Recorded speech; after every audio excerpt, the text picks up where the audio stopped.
Hi guys, tonight let's continue our soft-spoken journey through time, walking in the quiet footprints left behind by those who were different, yet deeply human. Those born with what we now call Down syndrome. In the last part, we wandered through the misty realms of antiquity and early medieval Europe, brushing against bones buried with love, against whispers of superstition and fleeting glimpses of kindness. It was a time where records were scarce, but emotions still ran quietly through hidden stories. Now, we step into the later medieval period and early Renaissance, a time when faith, folklore and family were entangled in every thread of life. Imagine this, the 12th century in northern Italy. In a small mountain village shadowed by the Dolomites, villagers gather in the twilight around a fire. They tell stories, some sweet, some strange. And sometimes among these tales, there are stories of children born with angelic eyes and soft hands. They are said to bring blessings or curses, depending on who is speaking. One such story survives in an old handwritten devotional from a Benedictine monastery. It speaks of a boy called Luca, born to a farmer's wife, who was said to have prayed daily to Saint Francis. Luca was quiet, slow to walk, and never spoke in full sentences. He smiled often, with a serene stillness that others noticed. Though some in the village feared him, thinking perhaps he was under a spell, the monks took a different view. They welcomed Luca during the harvest, giving him a place among the apple gatherers. They believed he carried a gentle spirit, sent to remind them of simplicity. There was even mention that the abbot would ask Luca to ring the morning bell, slowly, deliberately, as if calling the sun to rise. These are stories handed down not by doctors, but by hearts. In this era, formal institutions for people with disabilities were almost non-existent. Care, if it happened, was informal, reliant on the kindness or fear of neighbours. There were no specialised schools, no therapists, no protections. And yet in some corners of the world, love still whispered its quiet rebellion. However, this wasn't universal. In the courts of kings and queens, individuals with physical or cognitive differences were sometimes brought in as curiosities, dressed in colourful clothing and kept as fools or jesters. While the modern image of the jester is often one of slapstick humour, many were people who simply did not fit societal norms. In England's Tudor court, records describe several individuals touched by nature who were allowed to remain near the royal family. One letter from a nobleman describes a boy with round eyes and small nose who walks oddly but smiles ever so sweet. He was reportedly beloved by Princess Mary. The boy's name is not written, only that he was ever present and gently mannered. Was he mocked? Cherished? It's hard to know. The lines blur in these spaces where power shields and exposes at the same time. Elsewhere in Europe, visual records began to appear more often. In the 15th and 16th centuries, artists painted peasants, saints, angels, and children in increasing detail. And among these images are rare but poignant portraits of individuals whose facial features, almond-shaped eyes, flatter nasal bridges, strongly resemble those of people with Down syndrome. One of the most debated examples is a Flemish nativity painting from the early 1500s, where a child angel gently placed near the Virgin Mary bears the serene expression and physical traits that align with modern understandings of Down syndrome. The artist didn't depict the figure with pity. Instead, there's grace, soft light, a sense of reverence. It makes you wonder, were such children seen as divine in some contexts? Did their quiet presence speak to something larger, something even theologians couldn't quite name? And yet, for all these instances of warmth and reflection, fear still lingered. Folklore in rural Germany, Poland, and parts of Scandinavia carried chilling tales of changelings, children believed to be stolen by fairies and replaced with others who were different, slow to speak, with unusual appearances. Many historians believe that children born with Down syndrome or other disabilities were likely inspiration for these tales. Some families, believing the stories, subjected these children to cruel rituals in desperate attempts to drive the changeling out. Cold water immersions, exposure to fire smoke, or even abandonment. It was a tragic merging of ignorance and desperation, fed by superstition and fear of the unknown. But again, and always again, there were exceptions. In a quiet village near Krakow in the 1400s, parish records tell of a girl named Zofia. She was listed not only in the baptismal scroll, but also in the yearly choir attendance book, her name appearing for 9 years in a row. Marginalia notes describe her voice as thin, pure, and bright as morning. Her family made no effort to hide her. There is even a scribbled drawing beside one entry, a young girl with shoulder-length curls, smiling beside a tall man presumed to be her father. These fragments, scattered across Europe, create a strange mosaic. They show a world unsure of how to respond to those who were different. Some responded with love, some with fear, many with silence. And so, as the Renaissance began to paint the world in light and reason, those born with Down syndrome remained mostly in the shadows, sometimes lifted into warmth, sometimes lost in coldness. It is in this duality, this contrast, that their story continues. In the next era, the Enlightenment would claim to champion science and humanity.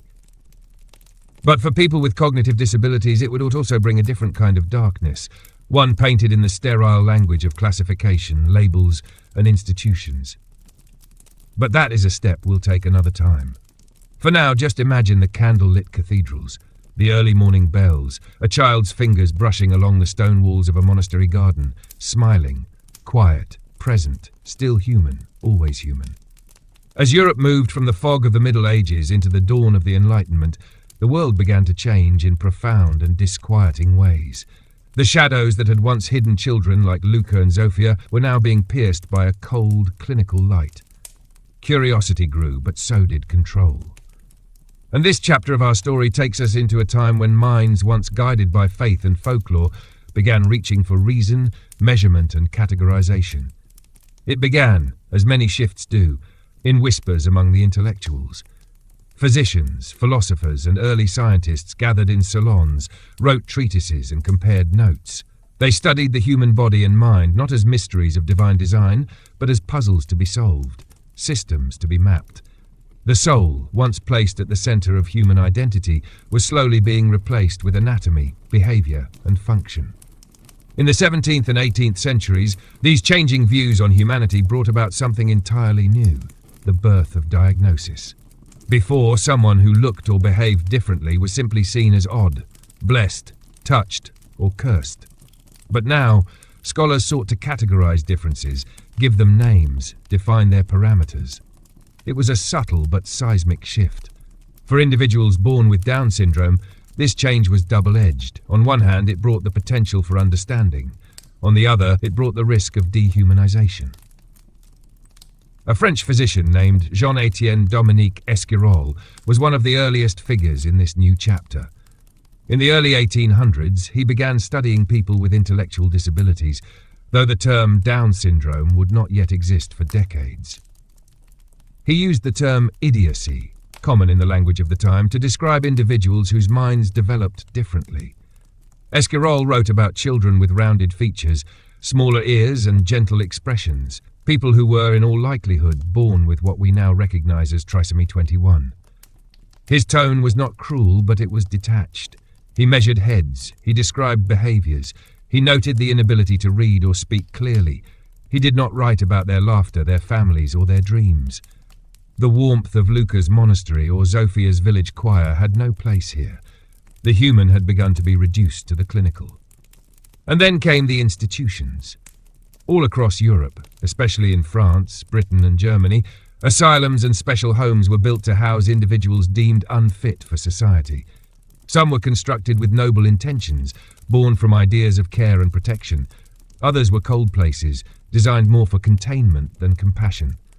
One such place was the Bicêtre Hospital near Paris. Originally a military hospital, it evolved into one of the continent's most notorious homes for the insane and idiotic. Records show young boys and girls with descriptions that match Down syndrome being placed in these walls, sometimes by doctors, often by their own families, overwhelmed and helpless in a society that offered little support. The halls of these institutions were long and echoing. The beds were lined up in rows. The caregivers were often undertrained, overworked, and desensitized. And yet, even here, pockets of kindness emerged. Letters from a nun named Sister Clarice, who served at an English hospital for the feeble-minded in the 1790s, describe a boy named Thomas. He never learned to speak clearly, she wrote, but would hum soft melodies and mimic the rhythm of church bells. Clarice noted that when others cried out at night, Thomas would walk from bed to bed, gently placing his hand on their shoulders. She described him not as a patient, but as a comforter, a presence of peace. Still, Thomas lived his entire life within walls he could not leave. His freedom was exchanged for safety, his identity for a diagnosis. And so the Enlightenment, this era of light, cast a very uneven glow on people with Down syndrome. They were no longer dismissed as changelings or saints, but they were not yet embraced as individuals. They were, in many ways, captured. There's a haunting painting from the late 1700s titled simply The Silent Ward. It depicts a group of children gathered around a piano, some clapping out of rhythm, one staring at the keys. In the corner, a young girl with wide, almond-shaped eyes sits holding a doll, her gaze distant, yet alert. Art historians believe she may have had Down syndrome, though no name is written. Just the placement, always the corner, always the edge of the canvas. But even in these edges, there is life. Some families resisted the growing tide of institutionalization. Wealthier households in England and Austria, for instance, often kept children with disabilities at home, employing tutors or caretakers. In a diary from 1764, a mother in Vienna writes of her daughter Maria, born with gentle hands and an eternal smile. Maria was said to be fascinated with flowers and colours, spending hours arranging wildflowers into spirals on the parlour floor. Her mother never used the word ill or disabled. Instead, she wrote, "Maria teaches me patience. She does not live by time." These personal accounts are rare. Most voices from this era are those of doctors, legislators, or reformers, not the children themselves, nor their families. And that silence is deafening. One must wonder how many parents wept after leaving their child at the gates of an asylum, how many siblings whispered goodnight through locked doors. How many names were never spoken again? By the end of the 18th century, the world was teetering on the edge of another transformation. Industrialization would bring cities to life, fill the air with smoke, and create new definitions of usefulness. And in this emerging machine of modernity, people with Down syndrome would face yet another harsh reckoning. But before we step into the smog of factories and the iron gates of Victorian medicine, let us linger here for just a moment longer. Picture a small garden behind one of these institutions, a narrow patch of green where wild daisies grow in clusters. A young boy with slow steps walks barefoot through the grass. He doesn't speak, he doesn't run, but he smiles as butterflies flit above his head. He is still here, still human, still trying to be seen. As the 19th century unfolded, so too did a new industrial rhythm. Fast, unyielding, mechanical. Cities grew like breathing machines, their lungs filled with soot and steam. Smokestacks replaced spires, and cobblestone lanes buzzed with the clatter of hooves, carts, and progress. It was an age that idolized speed, productivity, and logic. In such a world, where efficiency was crowned king, those who moved slowly were pushed further to the edges. In this new age, the way people with Down syndrome were seen, spoken of, and treated shifted dramatically. If the Enlightenment sought to classify them, the Industrial Revolution sought to manage them. Systematically, impersonally, and often without tenderness. One of the central figures of this era was Dr. John Langdon Down, a British physician whose name still clings to the condition today. In the mid-1800s, he worked at the Royal Earlswood Asylum for Idiots in Surrey, a vast, grey institution surrounded by rolling green fields that belied the strict, confining structure within. Dr. Down was young, ambitious, and driven by a fascination with the human mind. In 1866, he published a paper that would etch his name into medical history, Observations on an Ethnic Classification of Idiots. Though written in the language of the time, laced with now unacceptable terminology and deeply flawed racial theories, the paper marked the first medical attempt to describe a specific group of individuals with consistent physical and behavioral traits, what we now understand as Down syndrome. Dr. Down noted the rounded face, almond-shaped eyes, small stature, and distinctive mannerisms of the children he observed. He referred to them, regrettably, as mongoloid, due to misguided comparisons with ethnic facial characteristics. Though offensive and outdated now, the term persisted for more than a century. Still, within his misguided framework was a spark of something more complex, perhaps even compassionate. Dr. Down believed that children under his care could be taught, could find happiness, and could be treated with dignity. He introduced structured activities, music, and basic education at the institution, radical at the time. He insisted on cleanliness, proper clothing, and sunlight. To him, these children were not to be hidden away in darkness, but brought into the light, even if only within institutional walls. But institutions, no matter how well-meaning their overseers, were still institutions. A visitor to the Royal Earlswood Asylum in 1872 described the atmosphere as pleasant but rigid. The children, he wrote, were gentle and orderly, but their smiles were too quick to fade. He recalled one girl, about 10 years old, who sat by a window weaving yarn into tiny loops. When asked her name, she simply said, "Bird." Whether that was her name, a nickname, or just a word she liked, he never learned. What struck him most was her silence and the way she watched the sky. Beyond Britain, similar institutions rose across Europe and the United States. Some bore the names of philanthropists or religious orders. Others bore the more clinical labels of idiot schools or mental colonies. In Germany, the Bethel Institution was founded with strong theological underpinnings, treating individuals with disabilities as children of God. In the Netherlands and Scandinavia, smaller cottage-style homes were created with an emphasis on calmness and nature. And yet, even with moments of kindness, the core idea remained the same: segregation.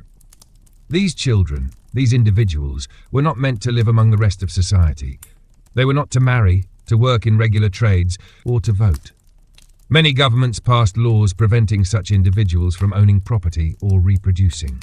Their rights, even their very personhood, were conditional, granted only when those in power deemed them docile or manageable. By the late 1800s, a darker ideology began creeping into the conversation: eugenics. In both the United States and Europe, scholars, politicians, and doctors began discussing ways to improve the human race. They spoke in lectures and wrote in journals about purity, progress, and genetic quality. And within this chilling framework, people with Down syndrome were no longer just different. They were classified as undesirable. In Indiana, USA, the first sterilization laws were passed in the early 1900s, targeting those labeled feeble-minded. Though not all with Down syndrome were affected, many were swept up in these broad, discriminatory definitions. Their bodies became subject to decisions they could neither understand nor consent to. Their futures were taken from them with the stroke of a pen or the edge of a scalpel. At the same time, in the dusty attics and parlour drawers of quiet homes, a different story played out. Mothers still rocked their children. Sisters still held hands with their brothers in the garden. Fathers, sometimes roughened by factory work and exhaustion, still bent down to help a child trace letters in the dirt. These moments were not recorded in scientific journals. They were not debated in Parliament or discussed in universities, but they happened every day. Quiet resistances to a world growing ever colder. One diary from rural Pennsylvania in 1889 tells of a boy named Elijah, described by his older brother as slow, sweet, and gentle with birds. Elijah loved to sit in the barn with the cats and would hum to the cows as he helped clean their stalls. The brother wrote, "He does not talk fast, nor do his feet move quick, but when I cry, he always knows, and he never lets go of my hand until I'm calm." In these scattered human testimonies, we find the warmth that society's structures often tried to strip away. Even some reformers began to question the path being taken. By the late 1800s, voices like that of Édouard Séguin, a French educator, advocated for individual care, sensory development, and the potential for growth in children with intellectual disabilities. He believed in touch, sound, light, and repetition. He believed in presence. Though his ideas were later overshadowed by the rising tide of eugenics, they left behind footprints, small, hopeful ones. And perhaps that is what this chapter truly shows us: a world at war with itself. One hand reached out with curiosity and compassion, the other closed into a fist of control and exclusion. And between them stood the children, some in asylums, staring at ceilings, some in fields picking wildflowers, some humming to themselves in rhythm with a world they understood in their own quiet way, still breathing, still listening, still waiting to be seen. As the 20th century opened its eyes to a new world, full of invention and electricity, the past still clung tightly to its prejudices. The hum of progress was everywhere. Telephones rang in parlours, streetcars glided along iron rails, and radios began to whisper into homes at twilight. But even as the world raced forward, those born with Down syndrome remained tethered to the margins, pulled between compassion and cold science, between home and institution, between being seen and being silenced. In the early decades of the century, the philosophy of eugenics didn't just persist, it bloomed, dark and unyielding. It wore the mask of scientific improvement, but hid the cruelty of erasure beneath. In countries across Europe and North America, lawmakers and doctors promoted ideas of genetic purity. They no longer merely studied people with cognitive disabilities. They calculated their cost, measured their burden, and sought to prevent their existence altogether. By 1910, sterilization laws had spread beyond Indiana. California, Washington, and dozens of other states passed similar statutes targeting those labeled feeble-minded or unfit. These terms were intentionally vague, designed to cast a wide net.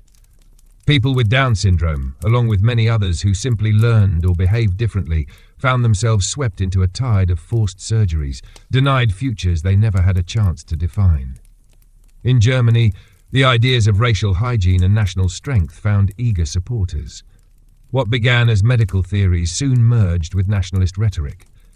The Nazi regime, rising swiftly in the 1930s, turned these ideas into policy.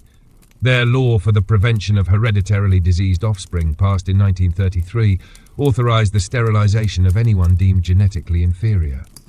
The justification was chillingly bureaucratic, wrapped in forms and signatures.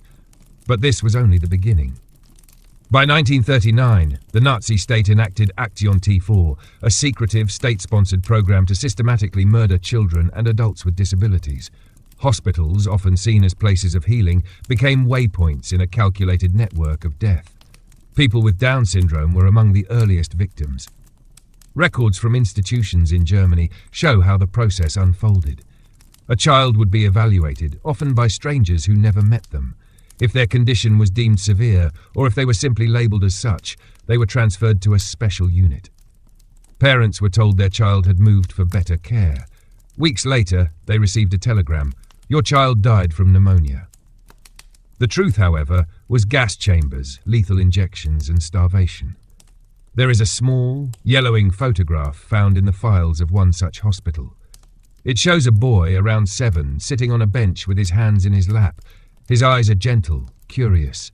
His name was Emil. That's all that survives of him, his name and the date of his death. But Emil was not alone. Tens of thousands with cognitive disabilities perished in the T4 program. Their faces were rarely shown, their voices never heard. Even after the war, their names remained buried beneath the rubble of guilt and silence. And yet, even in this bleakest of eras, some people defied the darkness. There are stories of nurses who quietly marked improved on charts to spare a child from transfer, of priests who hid individuals with disabilities in church basements, of neighbours who whispered warnings to families in danger. Their resistance was quiet, hidden, and dangerous, but it was real. Meanwhile, across the Atlantic, America was writing a different story, though not always a better one. The post-war boom of the 1950s created suburban neighbourhoods, shiny appliances, and the image of a perfect nuclear family. But within that polished frame, difference was rarely welcomed. Children born with Down syndrome were often taken from delivery rooms to special homes without ever being held by their mothers. Doctors told parents it was best not to get attached. That the child wouldn't live long, that they wouldn't understand, that they would never walk, never speak, never feel. These were lies, dressed in white coats. In institutions across the United States, thousands of children with Down syndrome were placed in understaffed, overcrowded facilities. Willowbrook State School in New York became infamous in the 1960s for its horrific conditions. Patients left naked, unfed, unattended. It was not a school. It was a warehouse of forgotten lives. And yet, like candles flickering in long corridors, small acts of love still survived. In a private letter from 1957, a nurse named Helen described a girl named Rosie who had been placed in her ward at just 4 years old. Rosie didn't speak much, Helen wrote, But she would laugh when Helen sang lullabies, especially Moon River. Rosie liked the feel of cotton sheets and would help smooth the beds each morning, always pressing her small palm against each corner. "She is like sunshine on a dusty window," Helen wrote. "Brief, soft, unnoticed, unless you look just right." There were other signs of change too, small ones but significant. In the late 1950s, a young mother in Pennsylvania named Catherine McGee refused to institutionalize her daughter, whom she named Martha. Instead of accepting the doctor's advice to forget and try again, she began to write letters, first to friends, then to local papers, then to politicians. Her message was simple: her daughter mattered.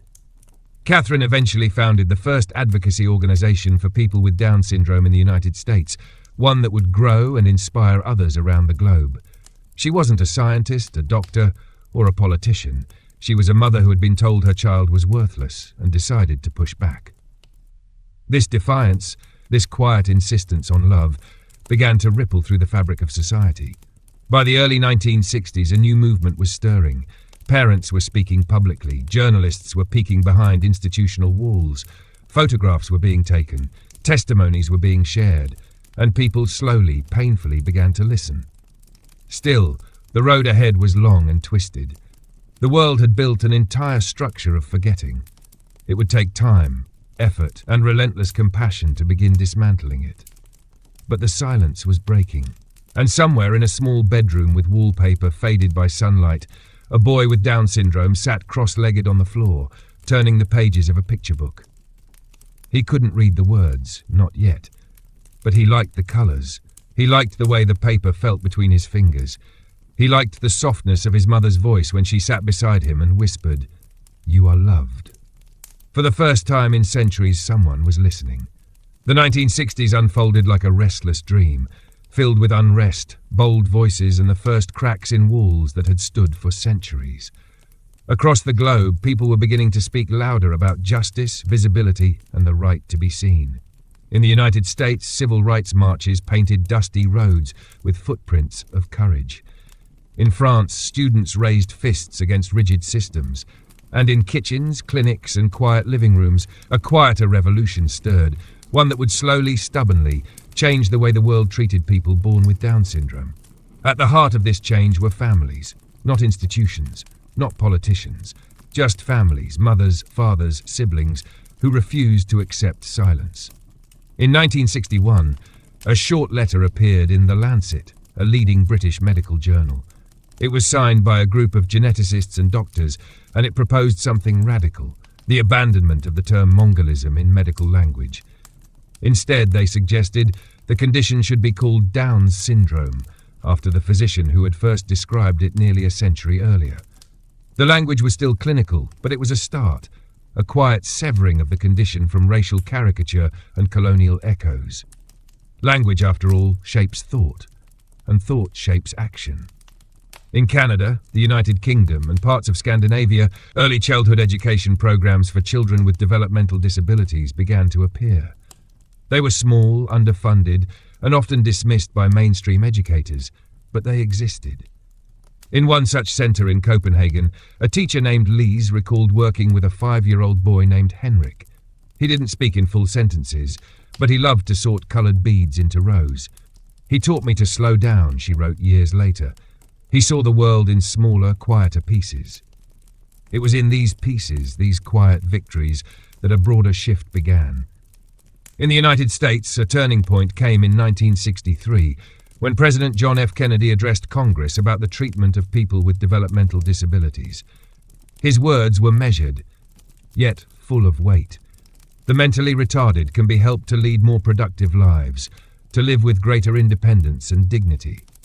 It was the first time a sitting president had publicly acknowledged the potential of people so long cast aside. What few knew at the time was that Kennedy's own sister, Rosemary, had been born with an intellectual disability. Her tragic story, hidden from public view for decades, involved a failed lobotomy, lifelong institutionalization, and a family shrouded in grief. But perhaps it was that very pain that gave his words their gravity. Behind the policy was something deeply personal. In schools, children with Down syndrome were still routinely excluded from classrooms. Teachers, undertrained and overwhelmed, often believed these children couldn't learn. And yet, in some places, bold experiments began. Small classrooms opened in church basements and community centres. Volunteers crafted lesson plans using objects instead of books, rhythms instead of lectures. In one such classroom in Detroit, a young girl named Valerie, age 7, held up a yellow scarf and whispered, "Son." It was her first spoken word in class. The teacher wept quietly behind her clipboard. The other children clapped, unsure why, but sensing something sacred had occurred. Not every parent could fight. Many still lived with the fear and shame ingrained by decades of medical pessimism. But for those who could, the path they walked was steep and lonely, and illuminated only by instinct and love. A letter from a father in Sydney, written in 1966, describes his son Leo. "The doctor told us he would never recognise our faces. But yesterday I came home from work and he ran to the door. He held my finger. He smiled. That's more recognition than I've ever needed." In these homes, parents became teachers. Kitchens became classrooms, and every tiny milestone, a first button, a steady step, a 2-word sentence, was celebrated like a cathedral's bell tolling in the night. Meanwhile, in the background, the science was shifting too. The 1959 discovery by French geneticist Jérôme Lejeune that Down syndrome was caused by an extra copy of chromosome 21, trisomy 21, brought a new clarity. For the first time, there was a biological explanation. It did not make the world more welcoming, but it gave advocates a new tool, understanding. Lejeune himself became an advocate for the dignity of the children he studied. Though controversial for his strong personal beliefs and later opposition to selective abortion, his unwavering respect for those with Down syndrome was evident. "They are not monsters," he once said.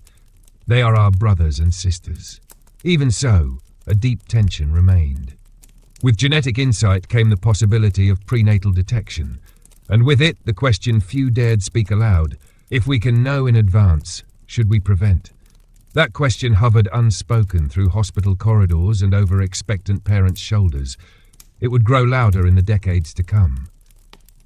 But for now, in the 1960s, the conversation was still about visibility, about letting children with Down syndrome attend birthday parties, go to church, sit at kitchen tables instead of behind locked doors. It was about pictures on the refrigerator and names on school rolls. And slowly, the media began to reflect that.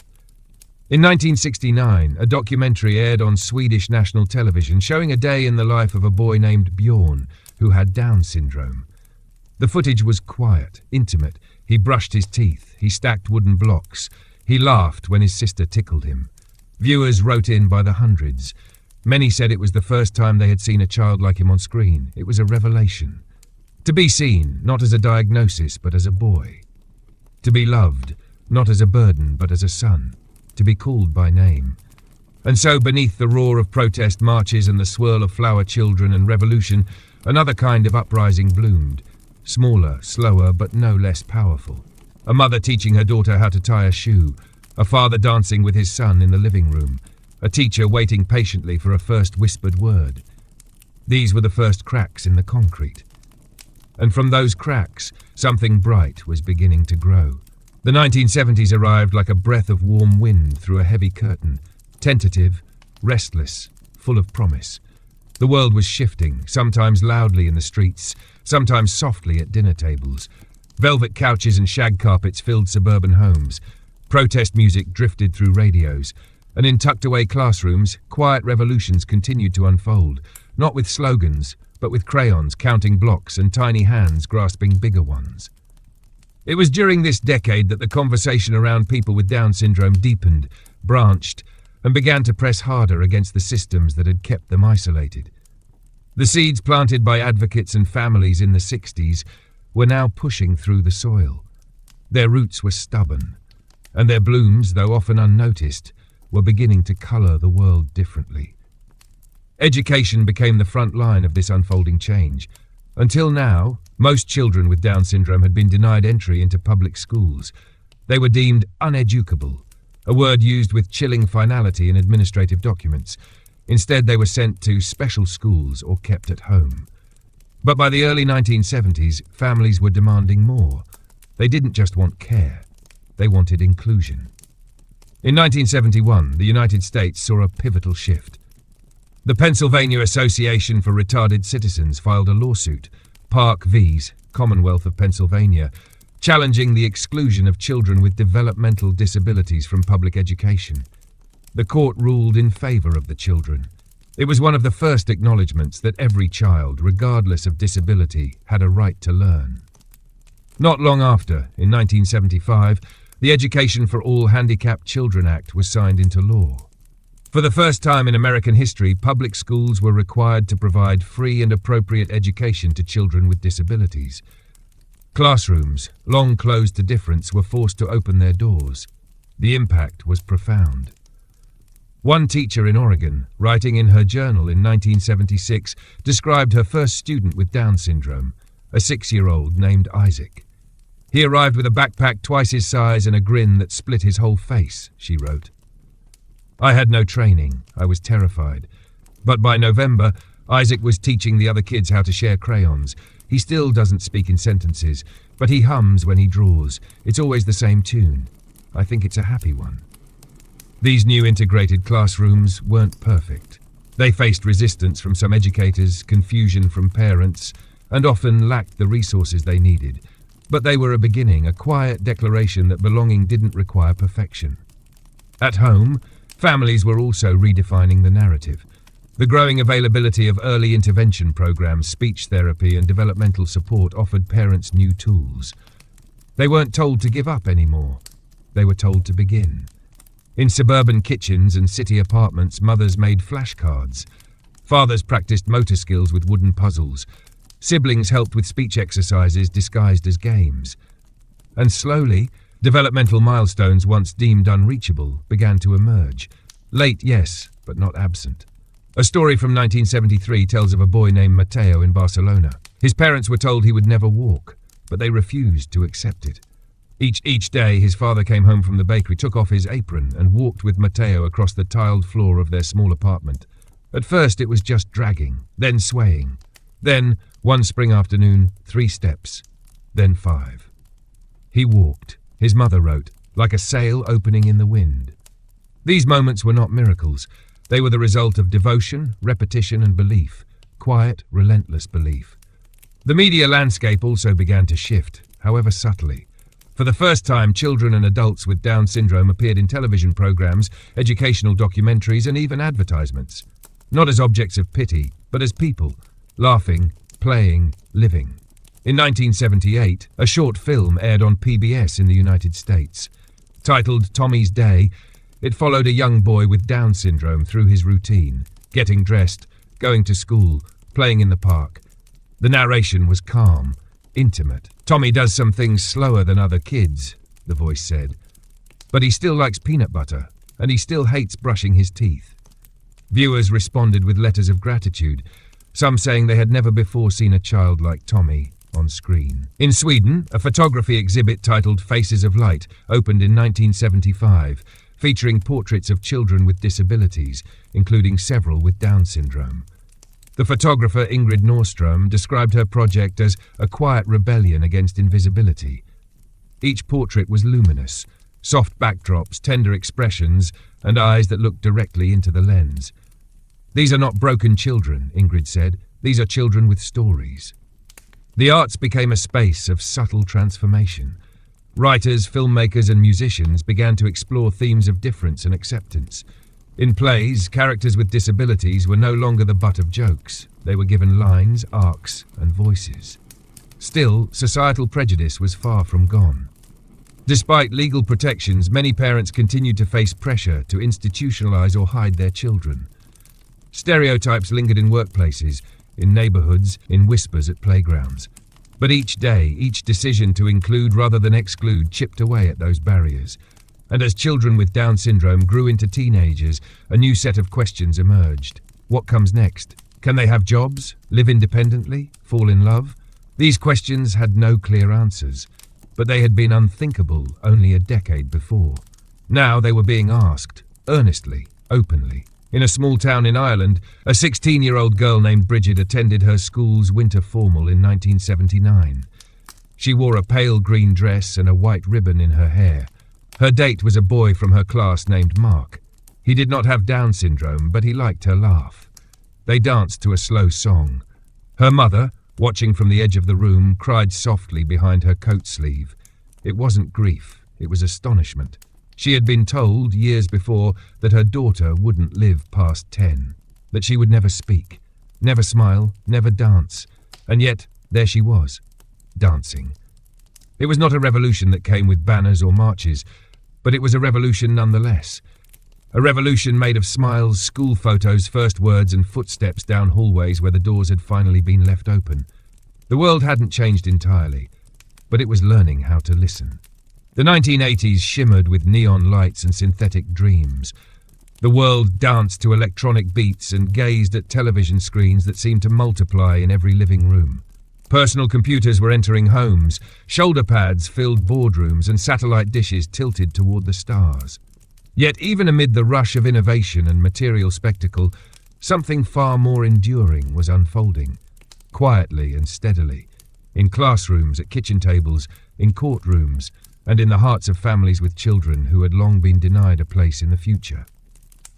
This was the decade when the notion of potential for people with Down syndrome began to take root, not just in hopeful households, but in public policy and social consciousness.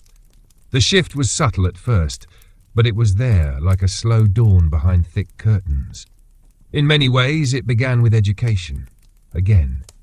The laws had changed in the previous decade, yes, but now the effects were beginning to ripple outward in real, visible ways.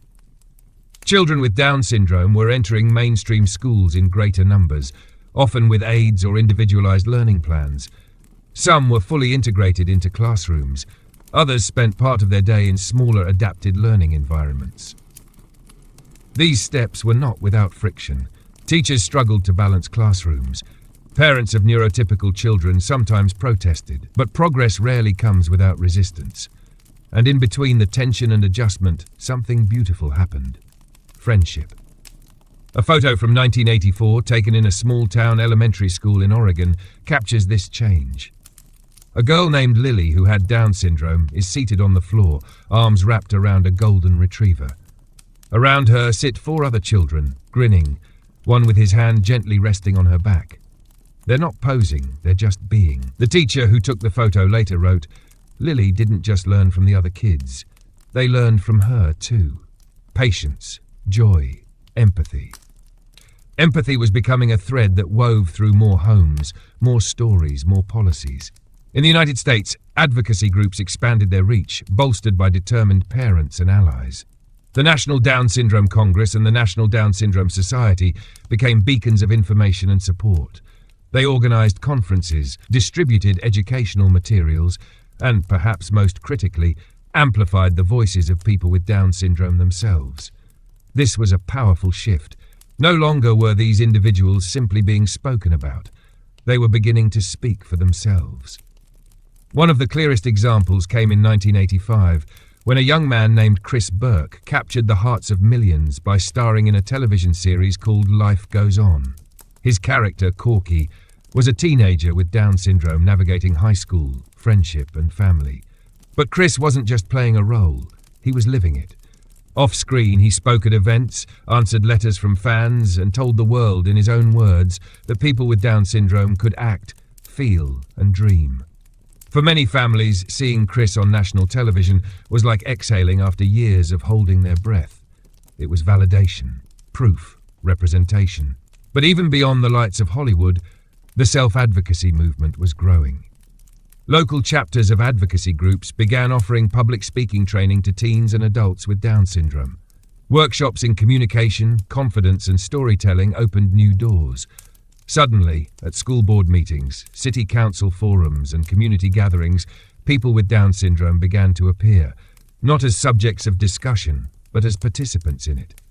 One young man, Daniel from Wisconsin, stood before his school district in 1987 and said simply, "I want to graduate with my friends. Please don't take that away." He did graduate, in a cap and gown, to the sound of a standing ovation.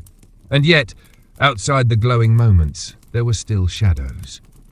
The rise of prenatal testing in the 1980s introduced a new, complicated layer to the story. With the advent of amniocentesis and more advanced screenings, expectant parents could now know, earlier and with more accuracy, if their child would be born with Down syndrome. For some, this knowledge brought clarity and preparation. For others, it brought fear. Termination rates for pregnancies with a Down syndrome diagnosis began to rise, particularly in wealthier nations.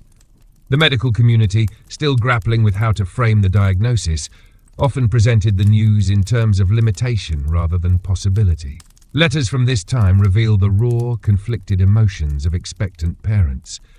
A mother in Australia, after receiving her prenatal diagnosis in 1986, wrote, "They told me she would never speak, never read, never laugh.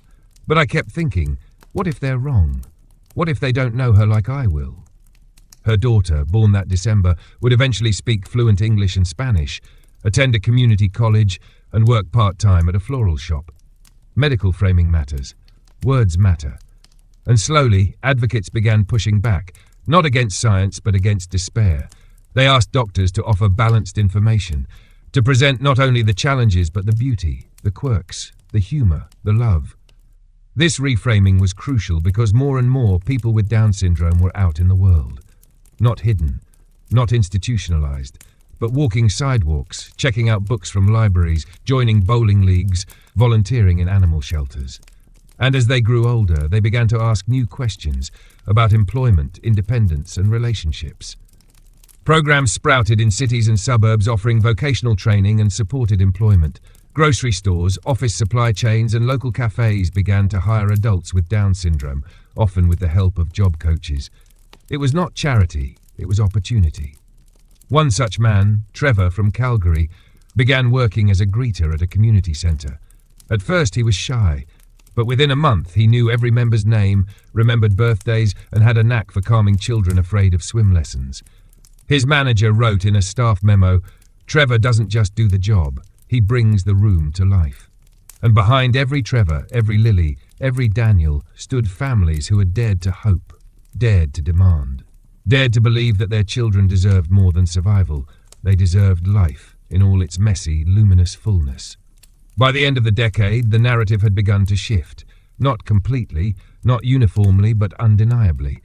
No longer were people with Down syndrome viewed solely as eternal children or medical burdens.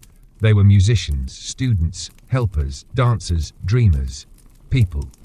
People who laughed too loudly, who wore their favourite colours with pride, who took longer to tie their shoes, but still got there in the end. People who could say, "I am here, I matter, watch me dance." The 1990s settled in with the calm after a storm, a decade of transitions, coloured by both reflection and anticipation. The Cold War had ended, walls had fallen, and across the globe, people were learning how to stitch their differences into something resembling unity. Technology was blooming, first in whispers, then in roars. The World Wide Web was beginning to thread through homes like invisible silk, bringing distant voices closer, offering windows into lives once hidden. And among those lives, more than ever before, were the stories of people with Down syndrome. It was a decade marked not just by change, but by visibility. In the early years of the 1990s, the efforts of families, advocates, and self-advocates were beginning to crystallize into policy and culture.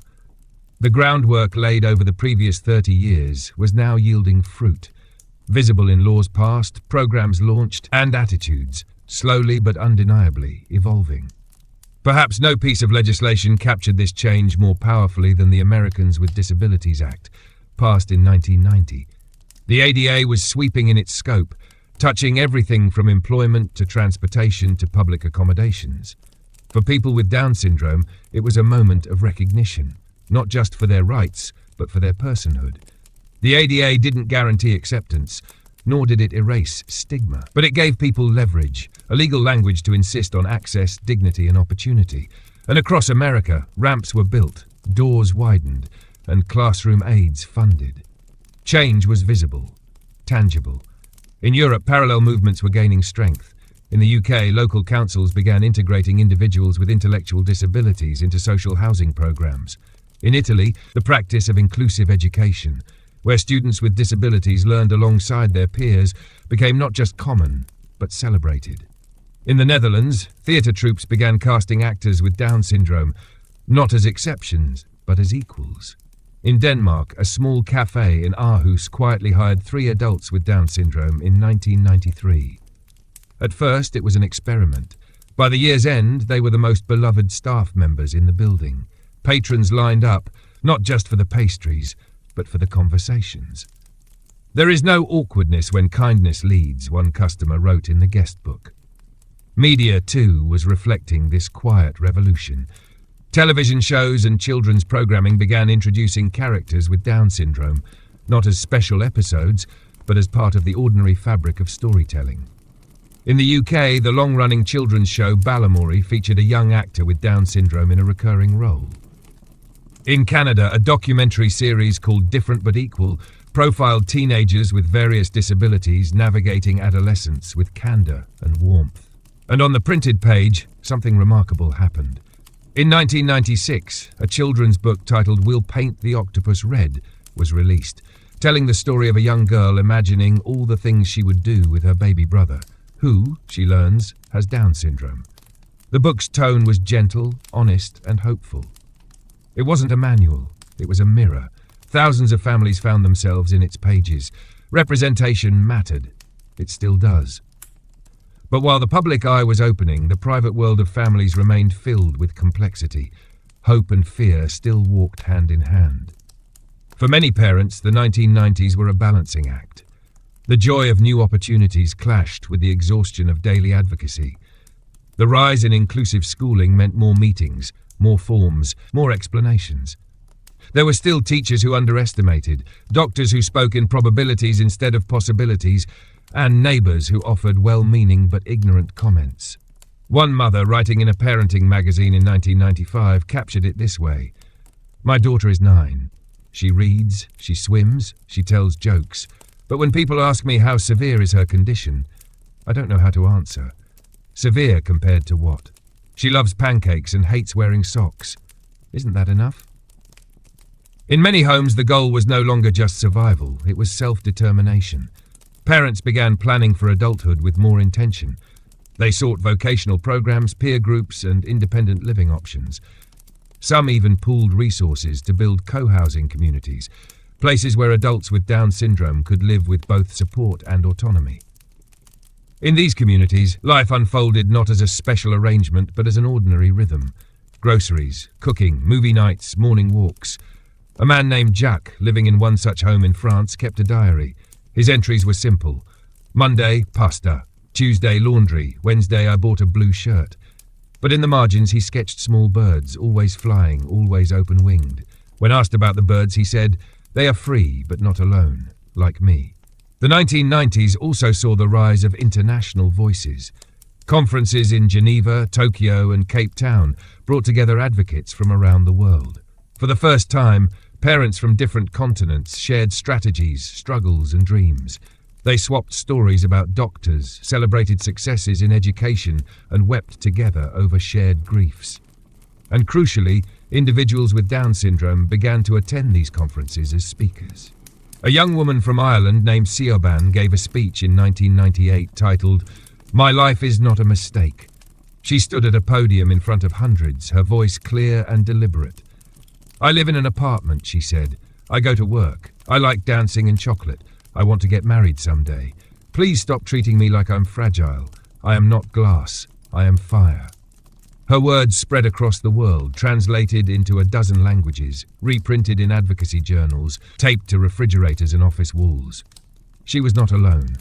Across continents, people with Down syndrome were stepping out of the shadows and into microphones, camera frames, and classrooms. Not all were eloquent. Not all were independent, but all were insisting simply that they be seen as human, whole, worthy. And beneath this rising wave, families continued their quiet labor. They drove to appointments, they sat at IEP meetings. They fought insurance companies and skeptical relatives. They celebrated small victories, like zipping a coat, making a sandwich, or reading a sign at the bus stop. They grieved, too, sometimes silently. The world was changing, but not always fast enough. There were still whispers of shame in some communities, still laughter in locker rooms, still narrow definitions of beauty and intelligence on magazine covers. But they kept going. And through it all, their children laughed. They danced. They learned. They held pets close and planted flowers and asked questions that startled with their honesty. "Why do people look away from me sometimes?" one boy asked his mother in 1997. She didn't know how to answer, so she took his hand, and they kept walking. Because the world was changing, and they were part of the reason why. By the time the 2000s arrived, with the glint of a new millennium on their shoulders, the world was buzzing with anticipation. Y2K fears fizzled into midnight fireworks, cell phones became extensions of the human hand, and the internet, once a novelty, had become a necessity. The world was faster now, hyper-connected, restless. But within this whirlwind of acceleration, the stories of people with Down syndrome began to anchor themselves more visibly in everyday life. No longer confined to advocacy circles or whispered family lore, they were stepping into the open with greater certainty. The first years of the new century held promise, but they also brought a sharper lens to old questions. How far had the world really come in accepting, including, and respecting those with Down syndrome? What did inclusion mean beyond policy and paperwork? And how do we build communities where difference is not just tolerated, but cherished? Answers came slowly, but they came. One of the clearest indicators of progress was the emergence of self-advocacy as a global force. By the early 2000s, individuals with Down syndrome were not just participating in conferences or workshops, they were leading them. In 2003, in Belfast, a young man named Carlos from Brazil stood before a packed room at the World Down Syndrome Congress and said, "I do not need a voice. I already have one. I need you to listen." His speech was short, but its echo lasted far beyond the applause. He spoke about his job in a bakery, his dream of writing a book, and how he wished strangers would stop patting his head like he was a child. The audience laughed softly, not mockingly, just with recognition.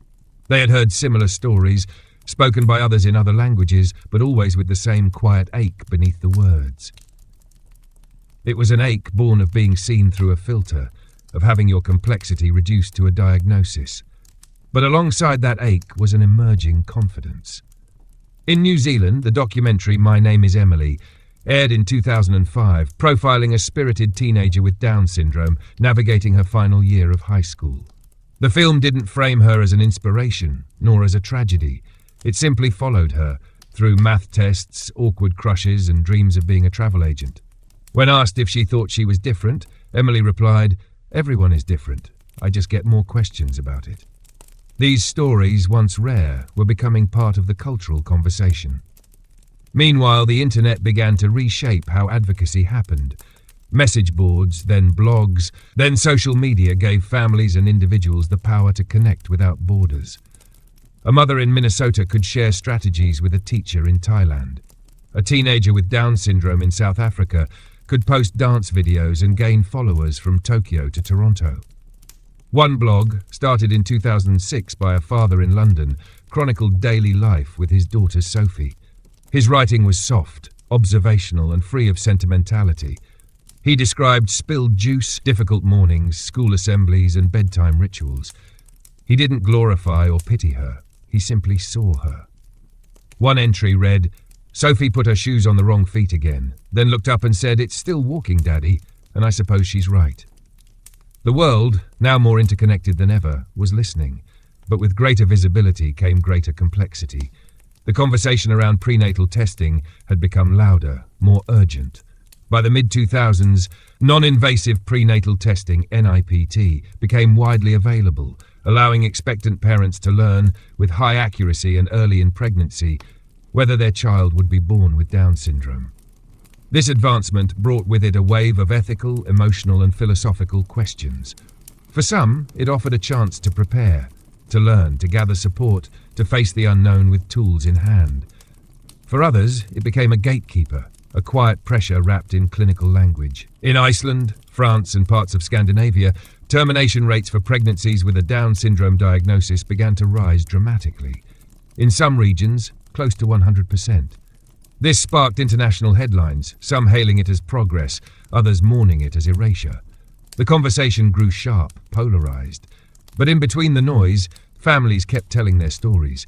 They spoke not in statistics, but in faces. In mornings filled with cereal and cartoons. In evenings full of spelling words and laughter. They wrote letters, filmed videos, hosted workshops, not to moralize, but to humanize. A letter published in a French parenting magazine in 2007 read, "My son Julien is not a warning. He is not a mistake. He is a boy who loves snow and dogs and music from the 1980s. He has Down syndrome, yes, but that is only one page of a very big book." And the pages kept turning. In employment, too, slow progress was visible. Supermarkets, hotels, libraries, and even tech firms began to explore supported employment programs. Not every job placement was successful. Not every company was ready. But each opportunity carved space in the world for expectations to evolve. A woman named Tara, who worked at a children's bookstore in Seattle, became known for her uncanny ability to recommend the perfect book to hesitant readers. She doesn't just hear what they say, her manager explained. She feels what they need. In arts and culture, the presence of individuals with Down syndrome grew more vibrant. In 2009, Spanish actor Pablo Pineda made headlines by winning the Silver Shell for Best Actor at the San Sebastián International Film Festival. Not only was he the first actor with Down syndrome to win a major international film award, he was also a university graduate, a lecturer, and a published author. His performance was subtle, layered, and deeply human. But perhaps the most important part of his success was how he insisted it be framed.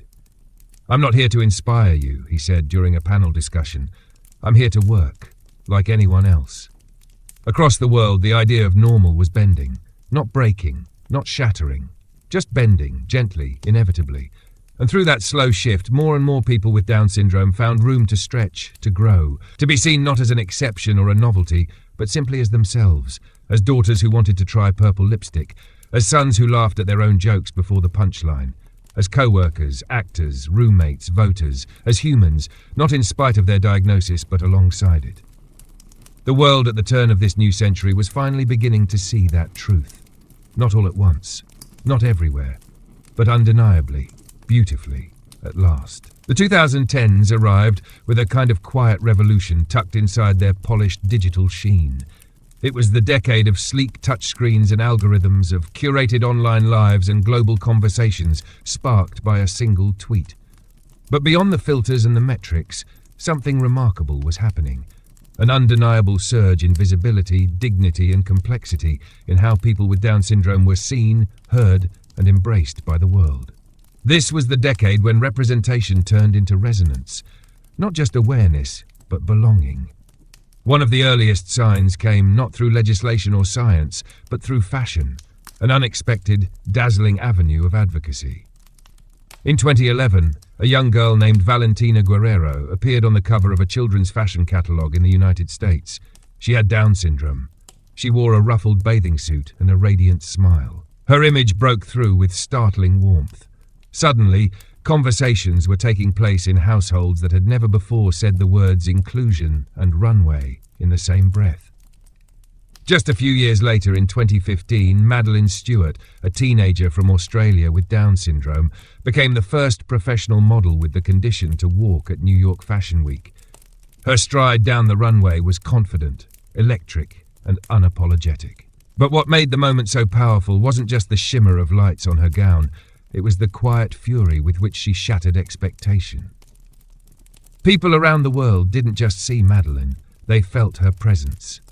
And that presence said, "I am not here to inspire pity. I am not here to fit into your frame. I am the frame now." Stories like Madeline's were not isolated. They were part of a broader cultural shift, one led in part by the very individuals who, in generations past, would have been hidden away. Social media gave people with Down syndrome a platform not just to be seen, but to tell their own stories. Accounts flourished. Instagram pages full of dance routines, cooking videos, outfit of the day posts, art projects, poems, daily musings. Some pages were run by individuals themselves, others by families, but all pulsed with the same quiet electricity. Truth in all its ordinary glory. Micah, a young man from Georgia, began posting short video reviews of movies from his living room couch. His voice was soft, his enthusiasm infectious. He didn't dissect plots or critique performances. Instead, he shared what the movie made him feel. "I cried when the dog came back," he'd say. Or, "This movie is about bravery. I like the music a lot." His videos garnered thousands of views, not because he was extraordinary, but because he was honest. And slowly, a global audience began to listen, not just with their ears, but with their hearts. The professional world, too, began to expand its boundaries. In several countries, supported employment programs matured, no longer seen as charity but as smart, ethical business. Companies like UPS, Trader Joe's, and Tim Hortons quietly welcomed employees with Down syndrome into their ranks. In cafes and conference rooms, these individuals showed up on time, remembered names, lifted moods, and brought consistency in ways many employers hadn't anticipated. One coffee shop in Seoul created a hiring initiative specifically for adults with intellectual disabilities. The atmosphere inside was serene, full of warmth and patient energy. A regular customer, when interviewed by a local paper, said, "I come here not just for the coffee, but because this place feels real. More real than the rest of the city." Realness, that was the secret word of the decade. Away from spotlights, thousands of families navigated the daily choreography of inclusion and challenge. Early intervention, speech therapy, sensory integration activities, and IEP meetings still consumed countless hours. But they did so in a world that increasingly made room. There were still moments of deep frustration. Systems failed. Prejudices lingered. A mother in Spain wrote in 2017 that her son had been excluded from a class field trip because the organizers believed he wouldn't enjoy it. She replied in an open letter, "He enjoys laughter. He enjoys music. He enjoys company. What he doesn't enjoy is being left behind."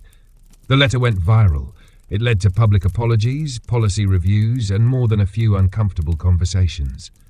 Because in this new digital world, exclusion was no longer invisible. It had a hashtag, it had a spotlight, and it had voices ready to answer back.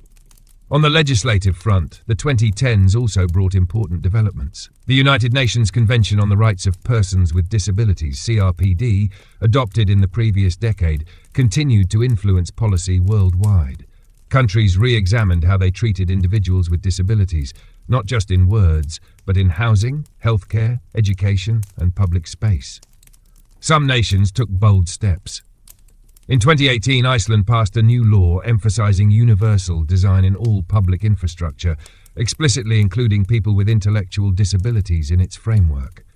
In Canada, new federal accessibility legislation was introduced to strengthen inclusion across services and employment sectors. And yet, for many families and individuals, the true victories were still the quiet ones. A boy learning to ride a bike after 3 summers of trying. A girl who finally zipped her jacket without help. A young man standing at the front of a wedding hall, reading a speech at his sister's wedding, his hands trembling, his voice clear. These moments didn't make headlines, but they changed lives. In 2019, an essay was published in a literary journal titled The Unmapped Future. It was written by a 32-year-old man with Down syndrome named Luca, who had learned to type with adaptive software. The essay was a collection of thoughts about trains, the moon, his love of toast, and his fear of hospitals.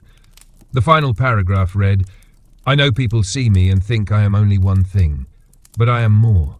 I dream, I hope, I get sad, I get happy. I want to go to the ocean, I want to hold someone's hand, I want to live in a small yellow house. That's it. That's all. That's everything." That was the heartbeat of the decade. Not polished, not overproduced, just real. The 2010s, more than any era before, taught the world something simple and profound. That a person is not defined by a condition, a test result, or a label. They are defined by their presence, their voice, their wants, no matter how big or small. And as the decade closed, with algorithms still learning how to mimic emotion, people with Down syndrome continued teaching the rest of us how to feel it. When the world crossed the threshold into the 2020s, no one could have predicted the silence that would soon sweep across cities, playgrounds, and classrooms. A global pandemic halted the pulse of ordinary life. Streets emptied, doors closed, and isolation, once a choice, now a mandate, wrapped itself around households everywhere. For families with loved ones who had Down syndrome, this era began not with fanfare or progress, but with a kind of pause. A stillness that brought both tenderness and fear. In those early days of lockdown, The routines that gave structure to so many lives disappeared. Speech therapy moved to video calls. Day programs shut their doors. Friendships once nurtured through shared routines were reduced to flickering faces on screens. But something else happened too. Something quieter, and perhaps even more lasting. Inside homes across the world, families slowed down. And in that slowness, new rituals were born. In a small house outside Milan, a mother and her teenage son with Down syndrome began cooking together every morning. It started as a way to pass time. He measured flour while she read recipes aloud. But soon it became a daily rhythm. Pancakes, gnocchi, chocolate cake, the kitchen filled with laughter, flour on the floor, eggshells in the sink. One day he turned to her and said, "I like your voice when you read to me." She had never heard him say it before. Across the ocean in Brazil, a 23-year-old woman named Clara began posting daily dance videos from her balcony. She wore bright colours, swayed with joy, and waved to neighbours from afar. She didn't speak in her videos. She didn't need to. Her joy was fluent. These moments didn't erase the challenges. Far from it. People with Down syndrome were especially vulnerable to the virus due to underlying health risks, especially related to immunity and the heart. Families lived with heightened anxiety, wondering if hospital beds would be available, if doctors would make space for their child should the worst come. In the UK, a report surfaced showing that some medical triage documents had at one point listed learning disability as a reason to deprioritise treatment. The backlash was swift and fierce. Advocacy groups pushed back, armed not only with outrage, but with faces, names and stories. "This is my brother," one letter read. "He loves jazz music. He wants to live." The policy was revised, but the scar remained, a reminder of how easily value can be questioned when the world begins to panic. And yet, even amid fear, something beautiful persisted. Connection. Organizations shifted online with astonishing speed. Virtual talent shows, digital art galleries, and Zoom karaoke nights sprang up in place of cancelled events. Adults with Down syndrome, once wary of technology, adapted quickly. They learned to mute and unmute, to change their virtual backgrounds, to wave at friends through glowing rectangles. A man named Greg in Montreal began a weekly online show called Greg's Good News. Each Friday, he shared happy headlines from around the world, new baby animals at the zoo, couples getting engaged, acts of kindness from strangers. His viewership grew, slowly at first, then exponentially. People tuned in not just for the news, but for Greg. His unfiltered optimism felt like a balm, and while the digital world provided comfort, the real world, bit by bit, began to reopen.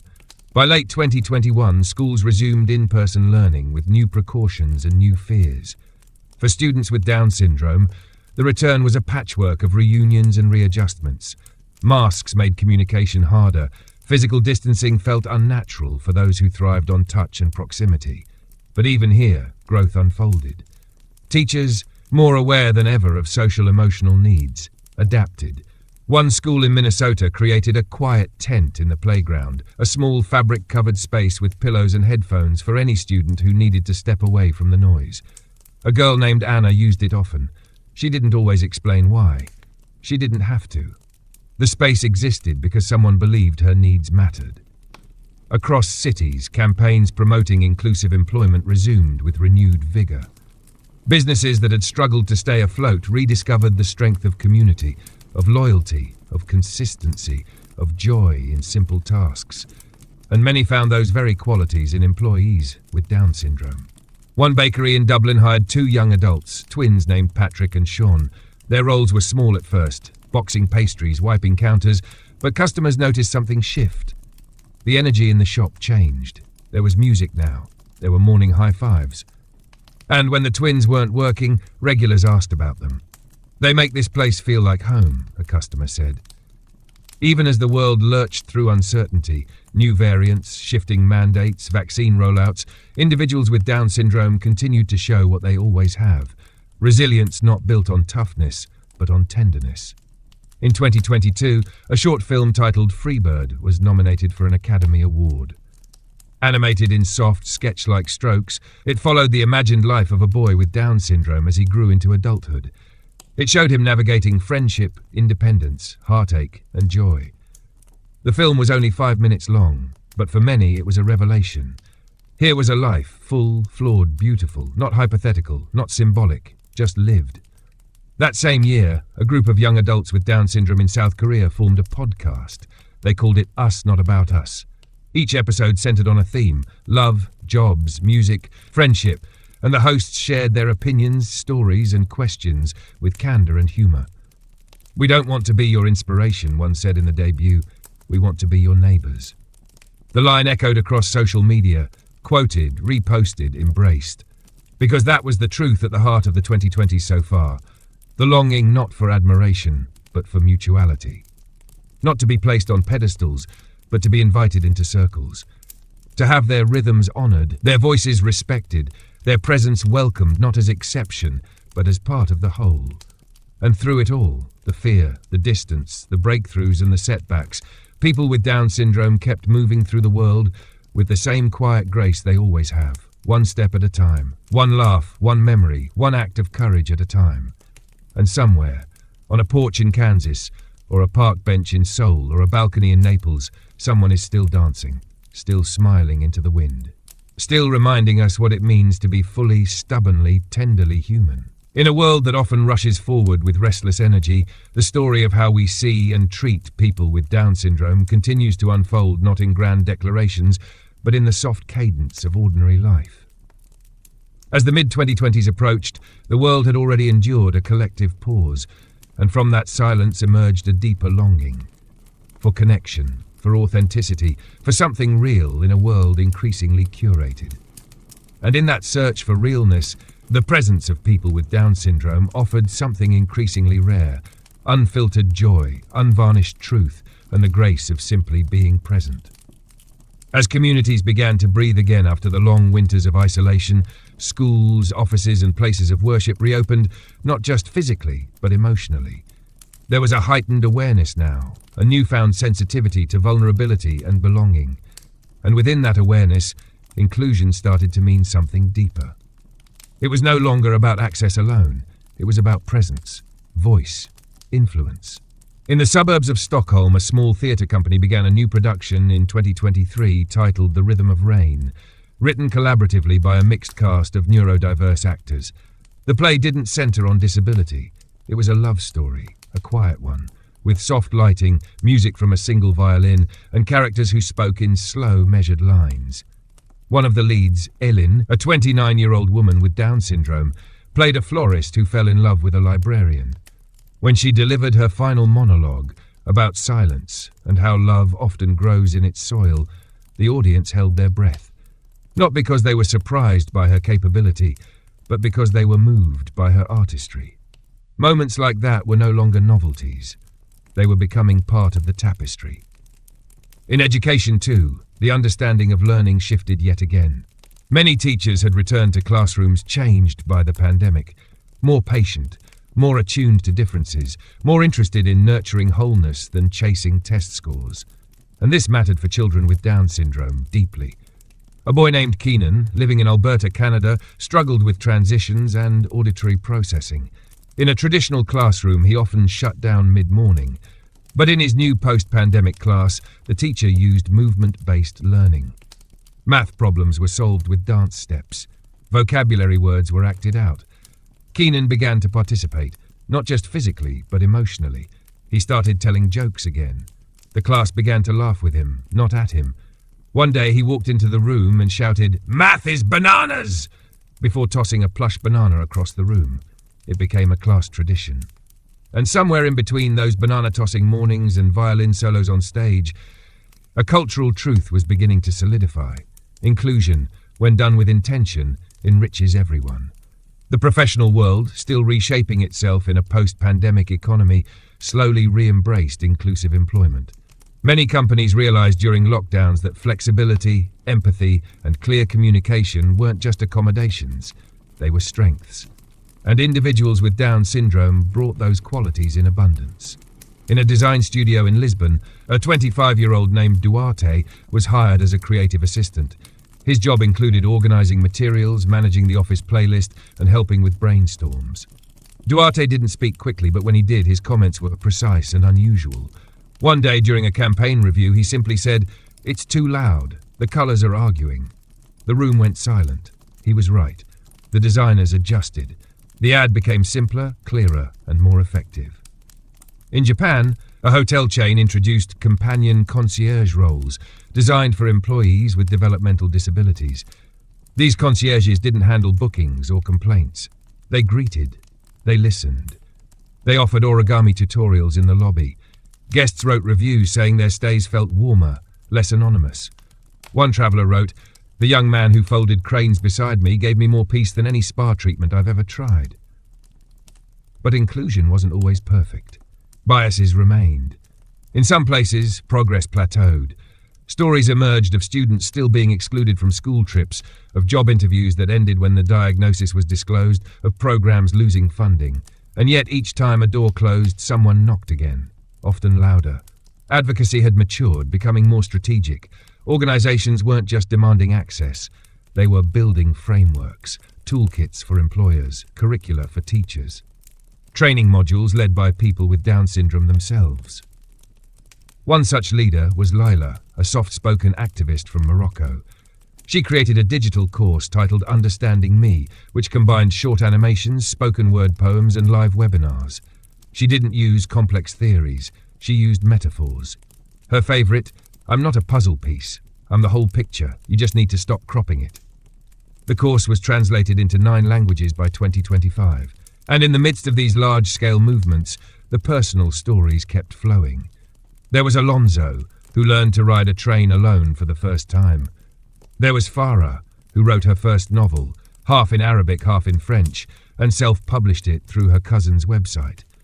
There was Kira, who fell in love with a girl in her choir and wrote her a song that rhymed sunlight with goodnight in the most achingly beautiful way. There was also grief. People with Down syndrome, like everyone else, lost family members, faced heartbreak, suffered disappointment. Some grew older and began to experience early signs of Alzheimer's, something more common in their community. Families watched with a mix of sorrow and reverence, knowing that even memory loss couldn't erase a life lived in vivid, loving colour. In a care home in Edinburgh, a 61-year-old man named Malcolm began forgetting names, but he still remembered music. Every morning he sang Loch Lomond in a shaky tenor, and every afternoon he hummed it again in his sleep. The staff didn't try to correct him when he got confused. They just sang with him. Because sometimes dignity looks like a song softly shared. As the decade reached its halfway mark, the question was no longer whether people with Down syndrome could live full, independent, meaningful lives. The question had become, how much more beautiful can our world be if we let them show us how? Not to perform, not to prove, but simply to exist, fully, richly, unapologetically, among us. As neighbours, as colleagues, as classmates, as friends, as storytellers of a world we are still learning to see. As we passed deeper into the second half of the 2020s, a quiet maturity began to settle over the global conversation about Down syndrome. The novelty of representation had given way to something sturdier, expectation. The presence of people with Down syndrome in schools, workplaces, art and media was no longer a surprise. It was becoming a standard. And with that shift came new questions, more complex, more nuanced, more honest. What does true autonomy look like? What happens when a person with Down syndrome grows older than their parents ever expected, and the parents grow old with them? What do adulthood, relationships, aging and legacy mean in this context of long overdue inclusion? The answers, as always, came slowly, through moments, not declarations. In a small city in northern Italy, a woman named Giulia, who was 32, moved into her own apartment. Not a supervised facility, not a room in her parents' home. Her own place, with chipped blue cabinets and a view of the laundromat across the street. She had a cat named Biscotto, a calendar filled with post-it notes, and a friend who visited every Sunday to help organise groceries. When asked by a visiting journalist how she felt about living alone, Giulia grinned and said, "It's not lonely, it's mine." That word mine held worlds inside it. A declaration of self after centuries of being defined by others. Around the world, more and more adults with Down syndrome began seeking independence, not just physical, but emotional, financial and spiritual. And society, while not always ready, was slowly learning to respond. Co-housing communities blossomed in cities like Portland, Munich and Kyoto. In these places, neurodiverse individuals lived alongside peers and allies in shared neighborhoods where support wasn't institutional. It was woven into the rhythm of community. One such place in Kyoto, built around a central courtyard garden, encouraged residents to grow their own herbs. On warm evenings, people gathered to cook together using basil, mint and parsley picked by hand. A young man named Taro often led the music afterward, playing an old keyboard, always ending with the same song, Top of the World by the Carpenters. He couldn't explain why he liked it so much. It just feels like my chest, he said once, placing a hand over his heart. And perhaps that's what adulthood looked like for people with Down syndrome in this era. Not a checklist of achievements, but the freedom to create meaning. In policy, too, things were shifting. Governments in several countries began implementing long-term planning services specifically for aging individuals with Down syndrome and their families. Social workers were trained not just in care logistics, but in communication strategies that honored the autonomy and emotional intelligence of their clients. In the Netherlands, a 2026 pilot program allowed adults with developmental disabilities to co-design their care plans. They chose support staff based on personality matches, not just availability. They helped schedule their routines. One participant, a woman named Femke, crossed out 3 proposed staff names and wrote in careful handwriting, "Someone who doesn't talk too fast and likes dogs." It wasn't just preference, it was dignity. In Australia, the national census added more detailed questions about disability inclusion, prompting thousands of families and individuals to reflect on how far they'd come and how far there still was to go. Advocacy groups used the data to push for better access to higher education and supported employment pathways. At the University of Queensland, a small but determined cohort of students with Down syndrome attended a program in inclusive education. They took adapted courses in literature, environmental science, and art history. But they also joined clubs, made friends, and spent long afternoons debating whether one professor's love of abstract expressionism was genuine or performative. They were, in every way, students.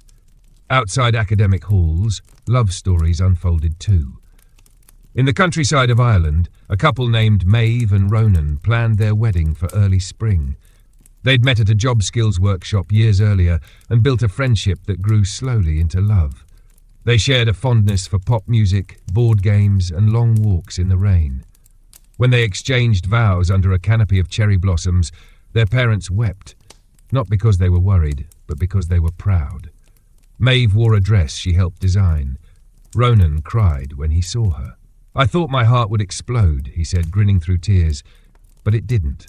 It just got bigger. Their wedding photos were shared by their local community centre and spread quickly across social media. The images weren't viral because of their diagnosis. They were beautiful because of their joy.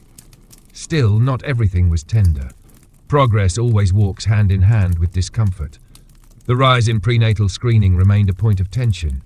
In many places, termination rates following a Down syndrome diagnosis remained high. Some saw this as a private choice. Others saw it as a societal failure, an echo of old prejudices dressed in modern clothing. Advocates continued to push for balanced information in prenatal consultations.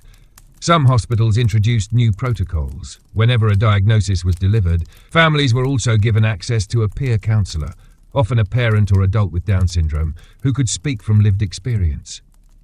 In one such meeting in Toronto, a young couple sat across from a counsellor named Darren. He was in his late 30s, worked as a library assistant, and loved action movies. They asked him if life was hard. He answered honestly. Sometimes, but not because of Down syndrome, mostly because of rent and traffic, and running out of coffee when it's your turn to bring it to work. They laughed. They stayed. They named their daughter Lucy. And in homes across the globe, people with Down syndrome continued to mark time not in milestones, but in meaning. Like Kai, who learned to paint sunflowers after years of drawing only stick figures. Or Liana, who visited her grandfather's grave alone for the first time, sitting beside the headstone for hours, tracing the letters with her fingers. Or Hugo, who started journaling 1 sentence per day and filled 12 notebooks by year's end. The last entry of Volume 12 read, "Today I made soup and it was perfect. I hope tomorrow I laugh again." In a world still so often obsessed with speed, these moments were reminders of another rhythm, one that pulses just below the surface, steady and quiet. The rhythm of a life not wasted or tragic or exceptional, just human. Still growing, still becoming, still deeply, beautifully here. By the middle of the 2020s, a certain shift could be felt, not in headlines or courtrooms, but in the softer corners of everyday life. The presence of people with Down syndrome had moved from the margins into the center of countless communities. They were not just included, they were expected. And from that expectation came a quiet dignity, built not on spectacle, but on routine. In a cafe in Warsaw, a barista named Philip, 27 years old, with Down syndrome and an endless collection of patterned socks, began to attract regulars. Not because of a viral story or a charity spotlight, just because he made excellent coffee, remembered names, and played 80s synth pop in the early mornings when the city was still waking up. His manager once remarked, "The thing is, he's not the story. He's just part of it, like anyone else." That sentence held weight, because for centuries, people with Down syndrome had only been visible when the world needed a lesson, a symbol, or an exception to the rule. Now, they were part of the rule. And yet, even in this era of growing inclusion, questions lingered in quiet spaces, around kitchen tables, in waiting rooms, in the thoughts of aging parents who had carried the work of advocacy on their shoulders for decades. What happens when we are gone? What will the world look like for our children when we are no longer here to guide it? These questions were not rooted in fear alone. They were rooted in love. In a lifetime of advocacy that had become more than effort, it had become identity. In New Hampshire, a couple in their 70s, Evelyn and Tom, had spent 40 years building a life around their daughter Ellie. She was 39 now. She worked at a plant nursery, had a bedroom covered in posters of butterflies, and made the best blueberry muffins in town. But Evelyn was slowing down. Tom's hands trembled when he tried to hold a spoon, and one afternoon, while folding laundry, Evelyn whispered to herself, "Who will know how she likes her tea when I'm not here?" That whisper became a call. All across the world, aging caregivers began to organize, not just for resources, but for clarity, for assurance, for continuity. They wanted more than group homes and emergency plans. They wanted relationships, understanding and joy to follow their children long after their own shadows faded. This gave rise to something beautiful and deeply human, legacy planning with emotion at its core. Programs began to appear, designed not only to secure housing or benefits, but to map out the little things. How someone takes their toast, what song helps them fall asleep, who makes them laugh when they're upset. One initiative in Vancouver asked families to create life books, handwritten and illustrated with photos, notes, and stories from daily routines. These books became treasures, not legal documents, but love letters in the shape of guidance. A page from one such book read, "Luca prefers rain over sunshine. He likes his sandwiches cut diagonally. He wears his yellow sweater when he feels uncertain. He believes dogs understand more than we think. His best friend is his cousin, and they like to say boom boom when they high-five. Please remember this when I can't." These life books didn't just ease transitions. They gave staff and future guardians a way to enter someone's world with reverence, not just responsibility. The movement also inspired deeper conversations within families themselves. Siblings, long on the periphery, began stepping forward, not only out of duty, but out of connection. In Barcelona, an older sister named Marta moved back to her childhood neighborhood to be closer to her brother Adrià. She had spent a decade abroad, working in finance. But when their mother passed, she felt a pull. Not out of sacrifice, but out of a desire to return to something real. "I missed him," she said simply. "He reminds me how to live without pretending." They shared an apartment with 2 cats, alternating who made breakfast. Adrià liked jam on toast. Marta preferred marmalade. He reminded her to water the plants. She reminded him to turn off the stove. Together, they built something new. Something inherited, yes, but also entirely their own. And with stories like theirs, the understanding of independence evolved yet again. For years, independence had been the benchmark. Living alone, holding a job, managing money. But now a broader vision was emerging. one that included interdependence, one that honored shared lives, chosen rhythms, and support that flowed in all directions. In Japan, this philosophy found fertile ground in a movement known as Nagomi living, shared households where adults with and without disabilities lived as equals, not caretakers and clients. They cooked together, gardened, celebrated birthdays with handmade cards and paper lanterns. Each member contributed according to their ability, not in competition, but in complement. A man named Renji, who had Down syndrome and loved birdwatching, began keeping a wall calendar of every bird spotted from their backyard. His housemates added notes and drawings beside each entry. By year's end, the calendar was full. They framed it and hung it in the kitchen. Every visitor paused in front of it. Every one of them smiled. And in small, almost imperceptible ways, the culture continued to bend. In advertising, actors with Down syndrome no longer appeared only in awareness campaigns. They showed up in detergent commercials, food delivery apps, election ads, not as tokens, as citizens. In politics, people with Down syndrome began attending local forums, participating in city hall meetings, asking questions about transit and recycling and park safety, not out of special interest, but out of civic participation. In a town near Manchester, 28-year-old Jasmine stood during a public comment session and asked for more benches at the community pool. She ended her statement by saying, "Sometimes I get tired faster, but I still want to be near the water." The council voted unanimously to add them. Her father, standing at the back of the room, wept silently, not because he was sad, but because his daughter had claimed space in a world that had once asked her to stay silent. And that was the quiet truth of these years. That inclusion wasn't only about laws or ramps or training modules. It was about room, emotional, social, spiritual. It was about the ability to stand in a room and say, "This matters to me," and know that someone was listening. People with Down syndrome had been speaking all along. But now, more than ever, the world had learned to stay still long enough to hear. In the deepening dusk of the 2020s, something began to hum beneath the surface of daily life, not loud or immediate, but resonant, like the low murmur of a cello string after it's been plucked. It was the sound of a new generation growing into itself. Children with Down syndrome, born into a world shaped by decades of advocacy, policy, inclusion, and resistance, were now growing up with a language for their place in it. And for the first time in recorded history, many of them weren't being told what they couldn't do. They were being asked, "What do you want to do?" It was a simple question, and yet it carried the weight of centuries. In a kindergarten classroom in Helsinki, a 5-year-old girl named Isla was asked to draw her dream job. She didn't hesitate. She drew herself flying a spaceship. "To Saturn," she said, "I want to visit where the rings live." No one told her no. The teacher simply added silver glitter to the edges of the paper. Across the world, small moments like this became part of a larger pattern, an everyday fabric of children with Down syndrome being nurtured in communities that had been stitched together by the labor of generations before them.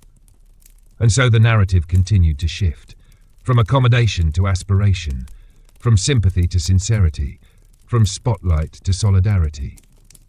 In classrooms across Germany, peer buddy systems became standard. Not charity, not mentorship, just children walking side by side, reading books, building Lego cities, sitting under trees at recess. Inclusion wasn't an event anymore. It was the default. And in that ordinariness, children with Down syndrome began to flourish, not because of what they overcame, but because of the space they were given to simply be. And that space began to bloom in new places. One such place was digital design. In São Paulo, a tech lab piloted a program that taught young adults with Down syndrome how to use animation software. The modules were tactile, color-based, and language-flexible. By the end of the 8-week course, participants had created short animations, dancing shapes, talking animals, shimmering landscapes. Among them, Yoao, 19, made a looping clip of a moon that giggled every time a star landed on it. When asked why, he shrugged and said, "Because the moon is lonely sometimes, but not when the stars visit." The clip was later projected at a local art festival. It received a standing ovation, not because of who had made it, but because it was luminous. This kind of innovation, born not from pity or patience, but from partnership, began to shape new educational models. Some schools created sensory-responsive classrooms designed with feedback from students who experienced the world differently. Furniture that moved, walls that absorbed sound. Reading corners with weighted blankets, none of it labelled special, all of it just available. And beyond classrooms, the world of friendships shifted too. In Tokyo, a high school implemented a pen pal program pairing students with and without disabilities across different grade levels. What began as letters turned into shared lunches, then weekend meetups, then lifelong friendships. One pair, Kaito and Rina, started a blog documenting their conversations. They discussed books, dreams, music, even politics. One entry, written by Rina, read, "Kaito doesn't think with limits, so when I talk to him, neither do I." This kind of expansion, emotional, imaginative, became the hallmark of the generation growing up alongside their peers with Down syndrome.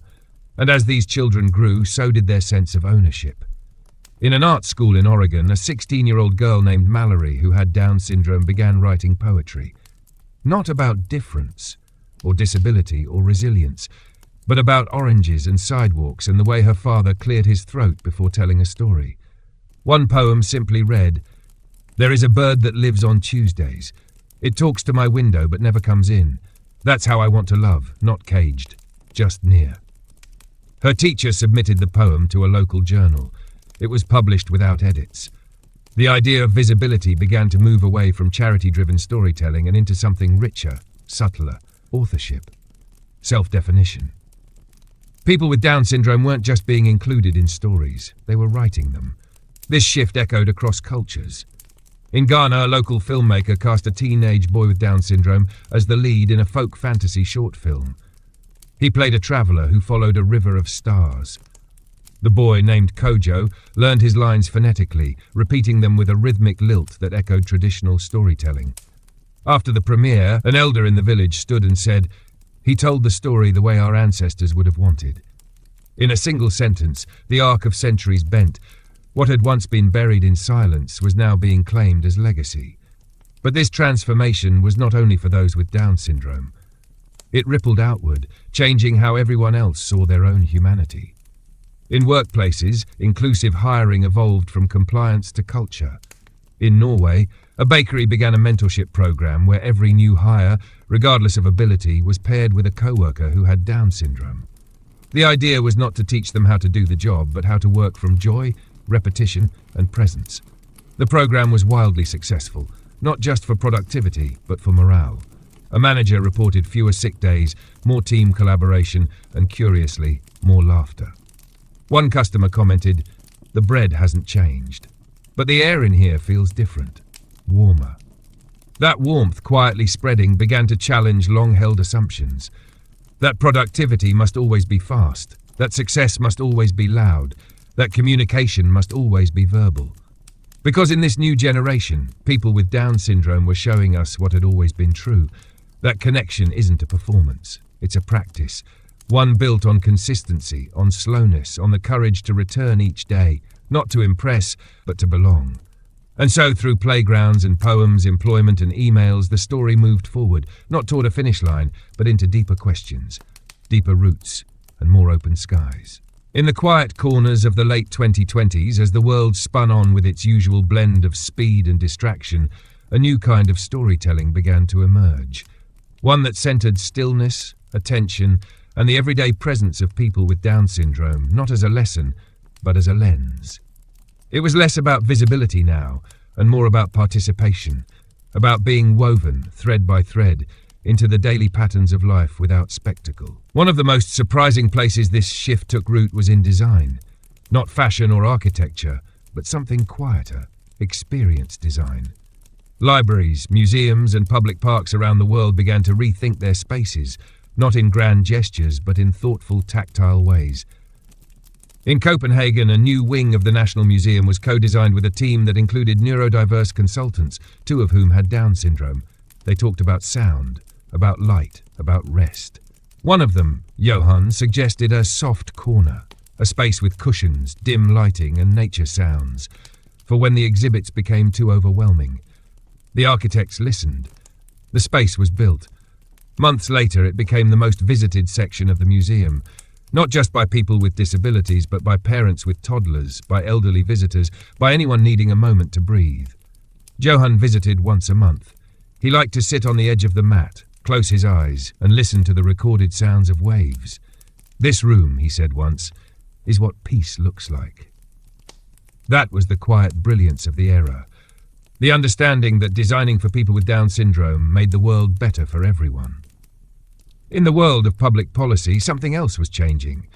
More and more, people with Down syndrome were not just beneficiaries of policy. They were being invited to help shape it. In Bogotá, a municipal committee on accessibility added 3 new members with developmental disabilities, including Camila, a 24-year-old who used a communication tablet. Her words appeared on the screen in a soft voice, selected with careful taps. She didn't speak often, but when she did, people leaned forward. At one meeting during a debate on transportation accessibility, she tapped out, "It's not just about ramps, it's about waiting safely." She went on to explain how confusing signage and rushed boarding made public buses a source of daily anxiety. The committee voted unanimously to revise their transit policies, not out of sympathy, out of respect. These moments began to redefine participation, not as a seat at the table, but as a voice in the blueprint. And outside the rooms of decision-making, the rhythms of life continued. In the town of Inverness, a man named Callum started a podcast called Small Things Matter. It was recorded in his bedroom using a borrowed microphone and an old laptop. Each episode was just 5 minutes long. He talked about what he noticed: a bird nesting in the postbox, the way toast burns if you don't wait for the click, how socks feel different after rain. He didn't mention Down syndrome. He didn't have to. He simply told the truth as he saw it. The podcast gathered a quiet following. People wrote in, saying they played it while walking their dogs, while driving to work, while falling asleep. One listener wrote, "Your voice reminds me to notice what I forget." In a world that increasingly rewarded noise, Callum's whisper was revolutionary. Meanwhile, in classrooms and community centres, something else had begun to rise. Something subtle but powerful. Mentorship. For the first time, young children with Down syndrome were being mentored by older adults who shared their diagnosis. It wasn't a program. It wasn't a system. It was something more natural, more ancient. Elders and youth, connected by shared experience. In a small town in Colorado, a group called Circle of Yellow gathered every Thursday evening. It was made up of adults aged 40 and up, all with Down syndrome, and teenagers just beginning their journeys. They didn't have an agenda. Sometimes they played games, sometimes they cooked, sometimes they just sat in silence and peeled oranges. One evening, a 15-year-old named Dana asked the oldest member, Mr. Harold, "Do you ever get scared?" He paused, then nodded. "Yes," he said, "when people look at me too fast, or when they don't look at all." Dana nodded. "Me too." It was the kind of exchange that didn't solve anything, but transformed everything. And in these spaces, whether physical or emotional, the definition of value was being rewritten, not by scholars, not by legislation, but by people who lived it. In Manila, a dance troupe formed entirely by young adults with Down syndrome premiered their first public performance. It wasn't polished, movements weren't always in sync, but the audience didn't cheer because it was perfect. They cheered because it was theirs. Each dancer moved with a kind of softness that resisted choreography. They weren't mimicking rhythm, they were becoming it. One mother, watching her daughter spin slowly beneath golden lights, whispered, "She's not here to impress you. She's here to be." That sentence hung in the air, and perhaps it was the most honest way to describe the shift of the time. People with Down syndrome were no longer framed as proof of resilience, or testaments to love, or even symbols of inclusion. They were just here, not performing, not apologizing, just living, shopping for groceries and asking for help, writing poetry and burning the rice, falling in love and worrying about nothing and everything. Voting, sleeping in, laughing at their own jokes, choosing blue over green for reasons no one else understood, existing not to represent anything, but to be something. Someone, themselves. And the world, little by little, was learning to stop asking why they belonged, and instead asking what else they had to teach. As the 2020s edged toward their final years, the world, still blinking from the speed of progress, began to move in strange and contrasting rhythms. Artificial intelligence wrote songs, self-driving cars mapped cities, and buildings whispered temperature readings through digital panels. Technology, once cold and distant, now seemed to wrap itself around the fabric of life, anticipating needs, finishing sentences, curating experiences before they were even requested. And yet within all of this sleek automation, something ancient was stirring, a renewed longing for presence, for slowness, for the irreplaceable texture of human connection. In this atmosphere, people with Down syndrome found themselves not on the sidelines of modernity, but at the center of one of its most vital questions. What does it mean to be fully human? It was no longer about awareness or even inclusion. The conversation had deepened. Now it was about embodiment, contribution, belonging not as a favor, but as a fact. One of the quiet revolutions of the decade was in storytelling, again but in a more intimate form. Memoir, personal essays, digital diaries. Individuals with Down syndrome began writing their lives into being, not through campaigns or curated spotlights, but through steady documentation of their own days. In Paris, a young woman named Noémie started an online column titled Jeudi avec moi, Thursdays with me. Every Thursday, she posted one paragraph about her week. Sometimes it was funny. I spilled yogurt and blamed the cat, but the cat told on me with her eyes. Sometimes philosophical. I don't think sadness is the opposite of joy. I think they share the same shoes. And sometimes just mundane. We bought socks. I chose green. People began to read her Thursday reflections like rituals. What drew them in wasn't novelty. It was precision. Her words were like music, with just enough silence between the notes. And slowly a truth began to settle across the world of media. Stories told by people with Down syndrome didn't need framing. They didn't need interpretation. They needed space. In Buenos Aires, a publishing house launched a literary imprint featuring writers with intellectual disabilities. The first anthology was titled Lo que veo cuando no me miras, What I See When You Don't Look at Me. It sold modestly, but it stirred something far more powerful than commercial success. It invited readers to sit inside someone else's view without controlling the lens. The same shift took place in film, not just representation, but authorship. A documentary co-directed by two sisters in Tel Aviv, one with Down syndrome, one without, chronicled their lives over a year. It was not a film about triumph. It was a film about laundry, shared meals, arguments over missing chargers, dancing barefoot in the living room, grief after their grandmother died. They named it The Space Between Us Is a Song.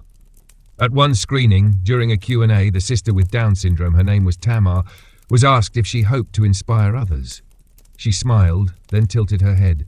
No, I hope they stop needing to be inspired all the time. There was laughter, then silence, then applause. Not out of admiration, but recognition. This was the heart of the movement now, being seen not for what one overcame, but for what one simply was. In communities everywhere, this understanding began to shape the way relationships were built. Friendship, once filtered through layers of protection or assumed imbalance, began to flourish more freely. Children grew up alongside peers with Down syndrome and no longer referred to them as different. They didn't categorize them at all. They invited them to birthday parties, formed inside jokes, argued over soccer teams, traded bracelets. In rural Japan, a new model of education emerged in which students rotated through companionship circles rather than traditional homerooms. The idea was simple. Every month, the classroom would shift. New combinations of students, new dynamics. Within this shifting pattern, students with developmental differences weren't isolated. They became part of the fluid rhythm. They shaped the culture of the room. One teacher noted, "By the end of the year, there is no student everyone knows better than Ayumu. Not because of his diagnosis, but because he asks everyone their favorite vegetable and remembers the answer." Sometimes inclusion isn't about adaptation. It's about consistency, and adulthood followed suit. The workplace began to mirror a deeper respect for emotional labor, something people with Down syndrome had long practiced, but rarely been credited for. In hospitals, reception desks, libraries, schools, and co-working spaces, employers started hiring comfort staff. Roles designed not to solve problems, but to soften the environment. In one clinic in Vermont, a man named Jason worked 3 days a week restocking magazines, greeting patients and showing them where the water cooler was. But more than that, He remembered who liked classical music and who preferred silence. He greeted a nervous child with a sticker. He reminded elderly patients to take their time. His official title was Patient Environment Coordinator.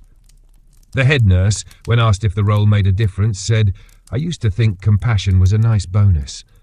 Now I think it's essential infrastructure."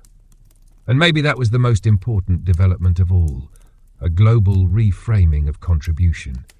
People with Down syndrome weren't being measured against outdated standards of productivity anymore. They were being recognized for what they added to the spaces around them: rhythm, care, humor, repetition, delight, observation, trust. One community centre in Cape Town started a garden project run entirely by people with developmental disabilities. They grew lavender, rosemary, thyme and sage. The herbs were sold at weekend markets, but more than that, they were used in care packages for local elders and teachers. The tagline of the project, hand-painted on the gate, read, "We grow what we remember." And they did. They remembered names, feelings, seasons, grudges, forgiveness, recipes, smells, songs. They remembered how to be with one another without expectation. As the 2020s drew toward their close, people began to notice that something was changing, not in the institutions, but in themselves. They were slowing down in conversations. They were asking better questions. They were lingering longer at goodbyes. They were noticing birds. They were less obsessed with being impressed and more interested in being connected. And many of them could trace that change to someone in their life who had Down syndrome. Someone who had taught them, without meaning to, that sometimes the most powerful presence in a room is the one that asks nothing, but makes everyone feel like they belong. That the measure of a life is not its noise, or its victories, or its resume, but its ability to stay, to listen, to touch gently, to repeat things without apology, to say "I love you" 5 times in a row because once never seems enough. That is where the story had brought us, not to the end, but to the center. Somewhere between the hum of electric trains and the pulse of digital calendars, the late 2020s began to shape themselves into something resembling a collective exhale. Not a stop, never that, but a softening. The world, now deeply tethered to its machines and metrics, was also rediscovering the quiet art of attention. People were learning, again, to notice what was right in front of them. And at the center of that noticing, often, were people with Down syndrome. Not because they demanded attention, but because they offered it, steadily, authentically, without expectation or performance. It was in this landscape that the conversation around care deepened. Not care as charity or burden, but care as relationship, as a reciprocal force that shapes both the giver and the receiver. And within this shift, people with Down syndrome were no longer just receiving care, they were offering it, leading it, living it. In a small village in Austria, a care collective formed in a converted farmhouse nestled between 2 hills. Its mission was simple: to create an interdependent living community where people of all abilities lived, worked, and supported each other as equals. The founders included a former nurse, a ceramic artist, and 2 adults with Down syndrome, Marta and Elias, who had both grown up in institutions, but now wanted something more than safety. They wanted rhythm. They wanted belonging, and so they created it. The farmhouse had 12 residents. They shared chores, meals, decisions. There was no director, no hierarchy. On Tuesdays, Elias cooked. On Fridays, Marta watered the vegetables. They kept bees. They baked bread. They read aloud in the evenings. When a local newspaper visited to write a piece on alternative living models, the journalist asked Marta what made their home different. She stirred her tea slowly, then said, "Here, nobody is waiting to be improved. We just live together." That sentence settled into the room like a warm stone. It echoed elsewhere, too. In São Paulo, a public health initiative began training adults with Down syndrome as community wellness ambassadors. The training included basic health education, communication skills, and most importantly, listening techniques. These ambassadors visited nursing homes, youth centres, and bus terminals, offering simple things: information, comfort, and presence. One ambassador, named Thiago, became beloved in his neighbourhood for his ability to remember not only names, but worries. He would greet someone by saying, "Hi, did your knee feel better this week?" Or "Did your daughter pass the math test?" His job was not to heal. His job was to care. And in doing so, He changed the very definition of what a public servant could be. In the background of these community efforts, new conversations were unfolding in unexpected places. In theological circles, for example, scholars and spiritual leaders began re-examining what it meant to be made in the image of God, a phrase long used but seldom questioned. Now, with greater awareness and participation from people with intellectual disabilities, traditions were shifting. In a mosque in Istanbul, Friday sermons began incorporating stories not just about people with disabilities, but from them. One boy, Sami, aged 13, was invited to share a reflection after evening prayer. His words, soft and halting, came between long breaths. "I think God talks slow, like me, so people can feel it better." The room was still for a long time after. These kinds of moments, once considered profound because they were rare, were now becoming something as natural. And as natural as they felt, they still held power. In New Zealand, a retirement village piloted a program where younger adults with Down syndrome lived part-time on site, offering companionship and presence to elderly residents. They played cards, helped with meal prep, took walks, but more importantly, they listened. One resident, 87-year-old Walter, who had lost his wife and grown children in a car crash years before, was paired with a young woman named Tessa. She didn't ask many questions. She just sat beside him during breakfast. They rarely spoke. But every morning she greeted him with the same words. "Hi, Walter. I'm glad you're still here." After 3 months, Walter wrote a note and left it on her placemat. "You reminded me I still belong to the world." This act of reciprocal care, of being needed and needing in return, was reshaping everything from social programs to philosophy departments. In the University of Cape Town, a professor began offering a course titled The Wisdom of Slowness, co-taught by an assistant with Down syndrome named Mfo. The course wasn't about disability, it was about attention. Mfo led walking meditations, slow reading sessions, and thinking circles, where each person had 5 minutes to speak without interruption. The final assignment was to write a letter, not to the future, but to the present. One student, typically impatient and high-achieving, wrote, "I didn't know how to listen until someone listened to me first without trying to fix me. Thank you, Mfo. I will live differently now." These ripples, soft and barely seen, carried through cultures and institutions. And still, beyond the policies and programs, life carried on in its ordinary beauty. People with Down syndrome cooked pasta and forgot to add salt. They missed buses, they rescued stray cats. They planted basil and watched it die, then planted it again. They fell in love, awkward, perfect love, and got their hearts broken. They watched bad TV and quoted it relentlessly. They asked why, too often, and are you sad, even more. In Buenos Aires, a couple named Rafael and Lucas, both in their late 30s, started a YouTube channel documenting their weekends. The episodes were unedited, walking through markets, making sandwiches, folding laundry. No background music, no cuts, just the long, unhurried pace of a shared life. Their tagline was, "We are not an example, we are a story." And that was the defining truth of this moment in history. That people with Down syndrome were not asking for applause or pity, not even awareness, just space to grow, to fail, to repeat themselves, to matter. And as the world watched their hands carve out that space, not with force but with constancy, it began to realize something profound. That perhaps we were all waiting for someone to show us how to live a life unhurried, unhidden, and undeniably whole. As the 2030s dawned, the world did not erupt in fanfare or collapse into chaos. It simply continued. The sun still rose with its quiet stubbornness, emails still piled up, and sidewalks still echoed with the footsteps of people moving toward somewhere. But underneath the momentum, something quieter had taken root. A shift not driven by urgency, but by awareness. By now, the presence of people with Down syndrome was no longer framed by novelty. Their stories were not held up to teach. They were simply part of the world's story, interwoven, necessary, unremarkable in the best possible way. And yet, with each passing year, their presence revealed a different kind of wisdom. A wisdom no longer sought only by caregivers and specialists, but by artists, designers, philosophers, educators, anyone yearning for a more grounded rhythm of life. In a small village in northern Portugal, a movement began to take shape. Tempo Vivo, the living time. It wasn't an organization or a charity. It was a way of being, inspired by the lives of a group of young adults with Down syndrome who had lived together in the village since childhood. Their days were marked not by alarms, but by light. Meals were cooked slowly. Arguments ended with long silences, not shouting. Tasks were done one at a time. Visitors began to come, not to fix, but to learn. They came from cities, from universities, from tech companies and schools.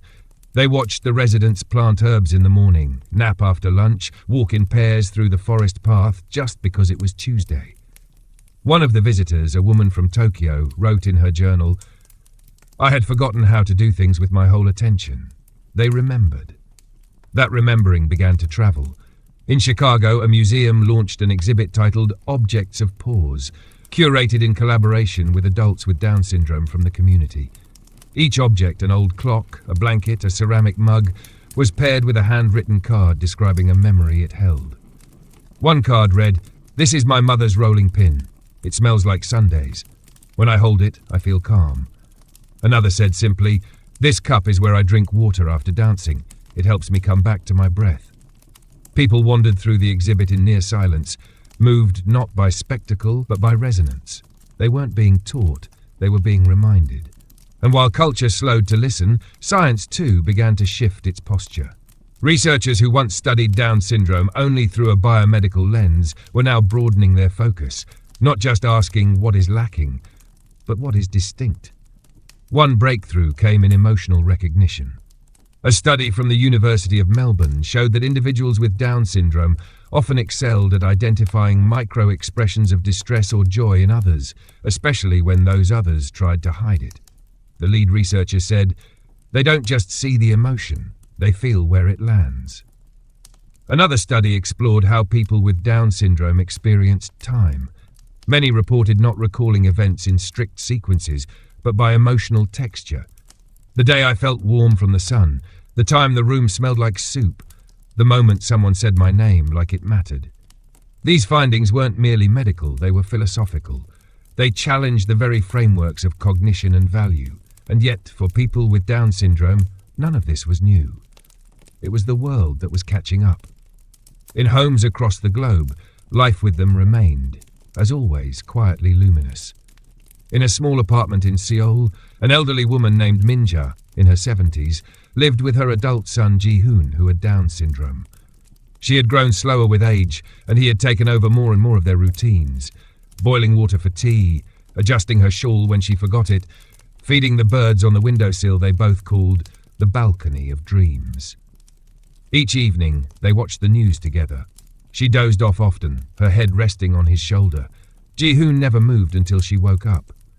"It's okay," he'd whisper. I watched for both of us.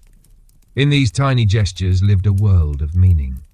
Elsewhere, technology continued to evolve, and surprisingly, became more inclusive, not less. Voice assistants, once frustrating for those with unique speech patterns, were redesigned with input from people with Down syndrome. Interface designers collaborated with neurodiverse testers from the earliest stages. One company even hired a team of consultants with Down syndrome to develop the tone and emotional cadence of its AI companions. A man named Jorge, working as one such consultant in Madrid, said, "Your robot should sound like it wants to wait for your answer, not like it already knows it." And so, even in the most futuristic spaces, the values of patience and presence began to shape the code. But perhaps the most remarkable evolution in this era was how people with Down syndrome began shaping the emotional culture of their communities, not as leaders of movements, but as stewards of daily grace. In Vancouver, a neighborhood grocery store hired a young woman named Lillian to work the afternoon shift. She wasn't the fastest cashier, her line was never the shortest. But over time, her register became the most popular. She remembered birthdays, complimented haircuts, noticed limps, said, "I hope you have good soup tonight," in such a way that people believed she meant it. The manager once asked her what her secret was. She said, "People need to feel like they arrived." That sentence became the motto printed on the staff aprons the following year. And still, outside the buzz of policy or research or media, the truest revolutions happened quietly. A girl named Salma learning to ride her bicycle for the first time at age 20. A boy named Vincent sitting with his father in silence, watching the rain hit the windshield. A woman named Petra dancing alone in her kitchen, arms raised, eyes closed, smiling for no reason at all. These were not stories of triumph. These were not stories of tragedy. They were stories of time well spent, of presence well lived, of a world becoming not just smarter or more efficient, but more attuned to rhythm, to care, to difference, to the kind of wisdom that takes its time. And perhaps that was the quiet lesson of it all, that people with Down syndrome were not asking the world to change who they were. They were showing the world what it had forgotten about itself. By the early 2030s, the world had begun to speak in two distinct voices. One was fast, fluid, and full of predictions, driven by algorithms, data streams, and machines learning at incomprehensible speeds. The other was slower, softer, and more human, filled with pauses, gestures, and the gentle repetition of stories worth hearing again. People with Down syndrome belonged to neither voice entirely. They existed somewhere in between, grounded, steady, listening. And in this age of acceleration, their presence continued to offer something rare, a reminder of what endures. In Oslo, a library introduced a new program called Borrow a Storyteller. It allowed patrons to spend time with people who carried lived experience instead of fiction. War survivors, farmers, elders, immigrants, and, quietly nestled among them, people with Down syndrome. They didn't rehearse, they weren't trained. They just sat with visitors and talked. One of the most requested storytellers was Andreas, a 42-year-old man who wore the same forest green cardigan every session. His story didn't change much. He spoke of growing up with his sister, their shared love of collecting postcards, the year he learned to tie his shoes, and the time he met the mayor and forgot to speak because he was too fascinated by the buttons on the man's coat. And yet people kept returning. One young woman wrote in the guest book, "He doesn't try to make the story big, but somehow he makes me feel like I've forgotten something important about my own life." And perhaps that was the secret. The power of remembering the small things, the unnoticed moments, the pieces that don't earn applause but hold the weight of love. In public health, this attention to nuance began to shape new forms of care. Rather than offering separate systems for people with intellectual disabilities, a growing movement sought to embed support within general life rhythms. Clinics added sensory-sensitive hours, not just for people with Down syndrome, but for anyone who preferred calm. Pharmacies hired consultants with lived experience to redesign prescription instructions using colour and tactile clues. In Cape Town, a pilot project placed wellness ambassadors with Down syndrome at community vaccine centres. They weren't medical staff. They didn't give injections. They sat near the check-in line with clipboards and stickers and said things like, "You're being very brave today," or "It's okay to be nervous." I was too. Their presence reduced wait time anxiety by nearly 30%. But beyond the numbers was something more profound, a shift in posture. People were no longer approaching inclusion as a correction to past neglect. They were seeing it as a compass, a direction towards something better, not just for some, but for all. This direction found its clearest expression in education. Across countries, a new generation of teachers began their careers having never known a classroom without neurodiversity. Inclusion was no longer a model to adopt, it was the default. At a school in Edinburgh, a 6th grade class began a daily ritual called the noticing round.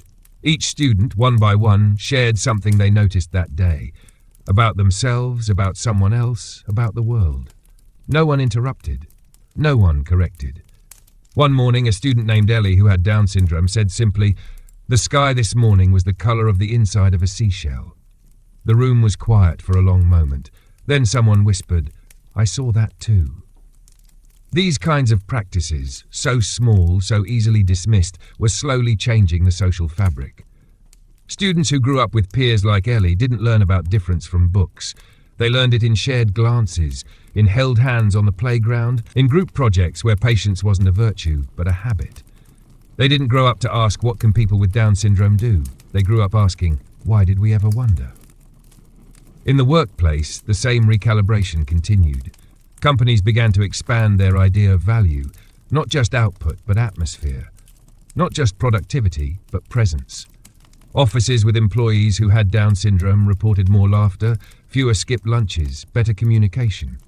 But beyond all of that, they felt more grounded.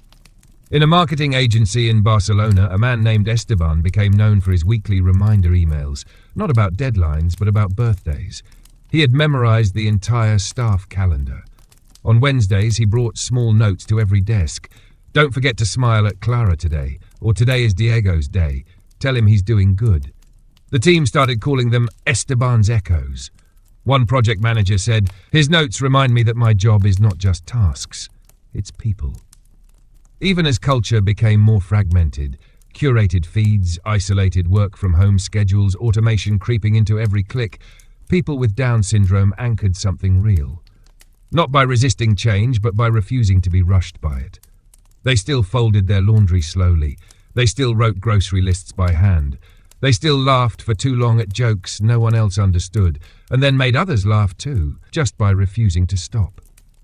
In a quiet home in Dublin, a woman named Nora, 53, with greying curls and a love for musicals, began recording voice messages for her goddaughter every evening. Not because the child needed them, but because Nora liked saying goodnight. Each message ended the same way: "You are not alone in the world." Years later, when that goddaughter grew into a woman and moved across the ocean, she kept every message saved in a folder named Nora's Moonlight. And still, beyond the studies and policies and programs, people with Down syndrome kept living in the ways they always had. They wandered slowly through art galleries. They cried during nature documentaries. They built puzzles and forgot where they put the last piece.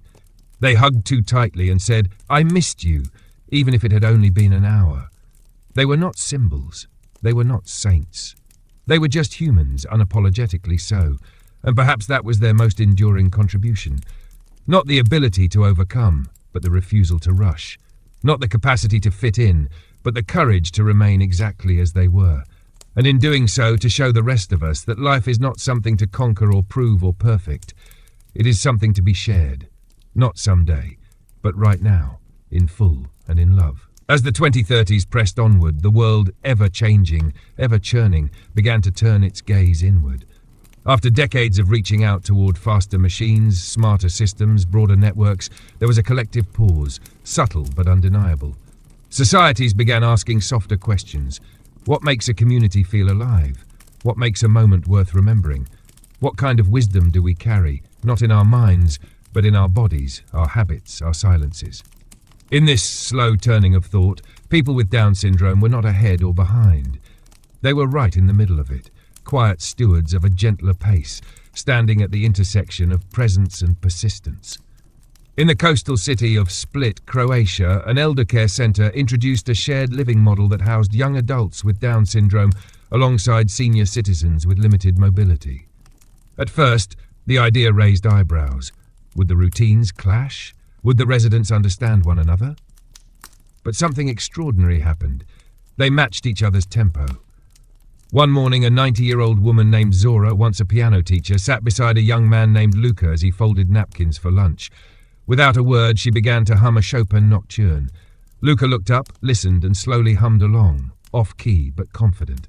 That became their ritual, every day. Same tune, same hour. They didn't speak the same language, but they kept finding one another through melody. This kind of companionship, unexpected and uncomplicated, was being noticed in places beyond care homes. It was being studied, valued, imitated. In São Paulo, an experimental urban planning project began to map emotional rhythms of neighborhoods. The idea wasn't to analyze traffic or noise levels, but to study where people paused, where they lingered, laughed, rested. One consistent pattern emerged. Wherever people with Down syndrome spent time, parks, libraries, cafes, those spaces became slower, softer. People stopped rushing. Conversations grew longer, more eye contact, fewer phones. Urban planners began to call this phenomenon social gravity, not because those individuals pulled attention to themselves, but because they held it, gently, without forcing, like lanterns on a still night. That stillness was also beginning to shift the shape of grief. In many cultures, mourning had grown distant, short services, efficient arrangements, scripted condolences. But people with Down syndrome often resisted this. They grieved loudly, slowly, repetitively, They asked questions others avoided. They brought back the name of the departed long after others had stopped saying it. In New Orleans, a man named Jordan, whose sister passed away unexpectedly, began hosting remembrance teas every month. He set 2 cups on the table, one for himself, one for her. He would talk out loud as if she were there, sometimes just saying, "I miss your voice," over and over again. Friends joined him, at first out of support, then out of need. The tradition grew. Some came for their parents, others for friends, pets, memories that no longer had space anywhere else. Jordan's idea spread to community centres around the world. No agenda, just tea, just presence, just saying what needs to be said, even if it's the same sentence for years. His tagline was simple: "Love does not stop just because someone is gone, so I don't stop talking." These rituals, rooted in repetition and emotional truth, began reshaping how society processed memory, not as something linear, but something living. This deepened not only the collective understanding of grief, but also of celebration. In Munich, a small theatre company launched a touring show called The Ordinary Festival. Each performance was a series of vignettes: a woman getting her first apartment, a man baking bread, a boy tying his shoes alone. All actors had Down syndrome. All scenes were based on true stories. The show ended with a simple moment, someone saying, "I did it," followed by a long pause. No music, no blackout, just a breath. Then lights up, applause, and always someone in the audience cried, not because of sadness, but because of recognition. "I did it" meant something different in that space. It wasn't boastful, it was sacred. In homes too, the texture of life was changing. Parents who once feared the future now found themselves walking beside it. In Nairobi, a mother named Miriam, once hesitant to let her daughter Nia take public transport, began teaching her how to navigate the city, one bus ride at a time, one map at a time, one mistake at a time. Nia got lost twice. She panicked once. But eventually she made the trip to her ceramics class alone. When she returned, flushed and triumphant, her mother didn't say, "I'm proud of you." She said, "You knew how to come home." And that meant more. Around the world, those who lived and loved with people with Down syndrome began to adopt new metaphors for growth. It wasn't about speed or milestones. It was about loops, spirals, returning to the same moment and finding it different, deeper. A boy named Elijah in Montreal spent 2 years learning how to write his name in cursive. Not because anyone forced him, but because he wanted it to look beautiful. Each week he filled a notebook with the same 5 letters, over and over, slightly different each time, a little more curved, a little more proud. When he finally wrote it without looking at a guide, he held it up and whispered, "Now it feels like me." That notebook is now in an exhibit on handwriting at a university archive, displayed beside centuries-old letters. Because the process of becoming oneself is timeless. And perhaps that's what the 2030s began to make clear. Not through loud movements, but through a culture reshaped by slowness and return. That value is not proven, it is revealed, over time, through presence. That difference is not an interruption to life, it is a colour within it. And that people with Down syndrome were not only showing us who they were showing us who we could become. By the time the late 2030s came into focus, the world had become a collage of contradiction, glimmering with digital precision, yet more interested than ever in softness. It was a world where holographic meetings took place across oceans, yet people lingered longer in eye contact. Where artificial intelligence could predict speech patterns, yet handwritten notes were cherished. Where progress was no longer measured only by speed, but by how gently we could move through the lives of others. In this shifting light, people with Down syndrome were not artifacts of an old world, nor reluctant guests in the new. They were guides. Unintentional, quiet, and steady. Not because they were smarter or wiser, but because they never stopped being human in a way the rest of the world had almost forgotten. In Singapore, an elementary school introduced a curriculum module titled Time as a Feeling. It was inspired, in part, by a 6-year-old boy named Hari who, when asked how long recess felt, replied, "Long when I'm alone, short when I'm laughing." His teacher wrote the sentence down, pinned it to the wall, and said, "We're going to learn from this." Soon the entire school began rethinking its relationship to time, not just scheduling, but experience. Class periods became fluid. Breaks were based on cues rather than clocks. Teachers were trained to notice emotional rhythm, not just academic readiness.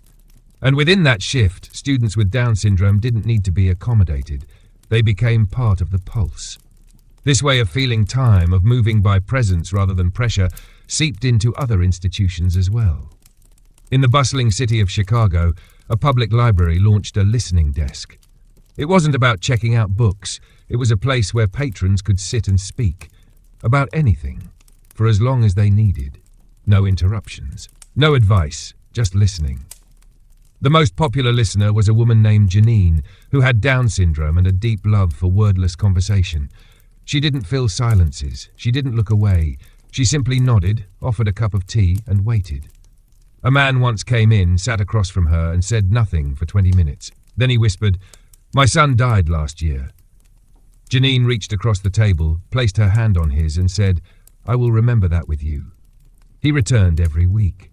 These gestures, so simple, so unscripted, began to shape a new ethic of care. In hospitals, residents were trained to observe not only vital signs, but emotional signs. One training simulation included interacting with actors who mimicked the communication style of individuals with Down syndrome, not to teach how to manage, but how to meet, how to match energy, how to build trust through tone, eye movement, and rhythm.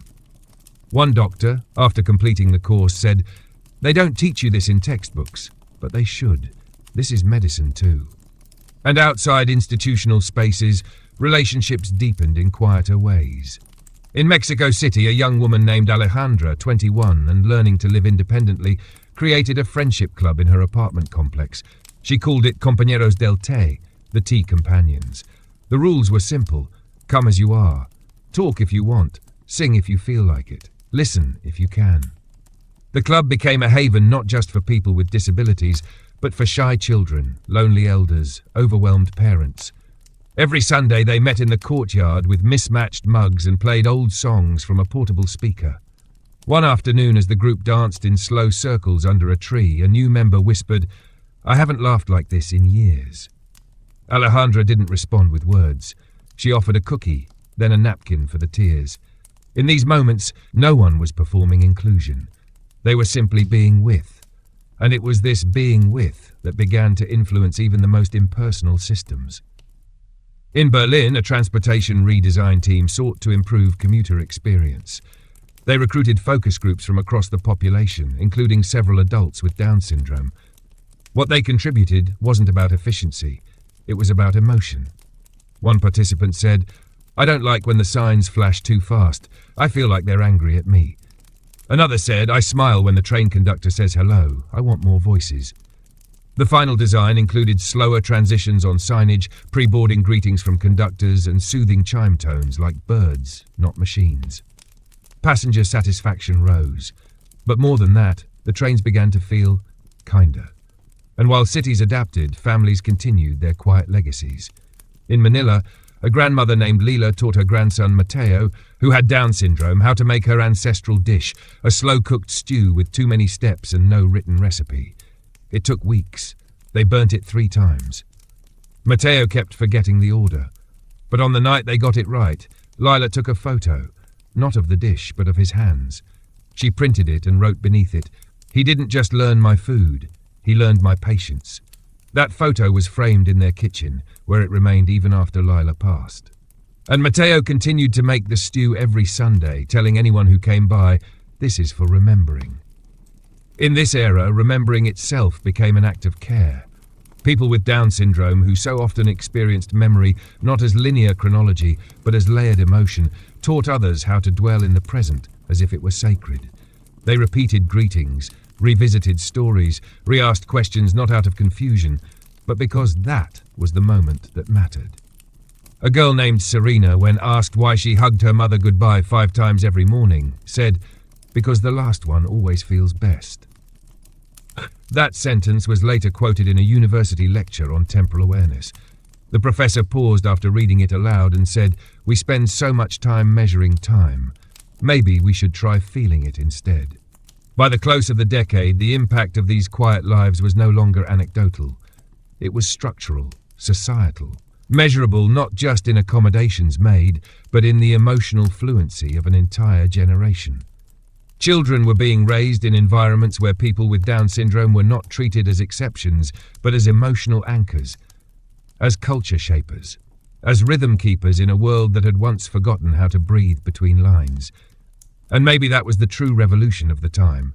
Not louder voices, but deeper listening. Not faster systems, but slower moments.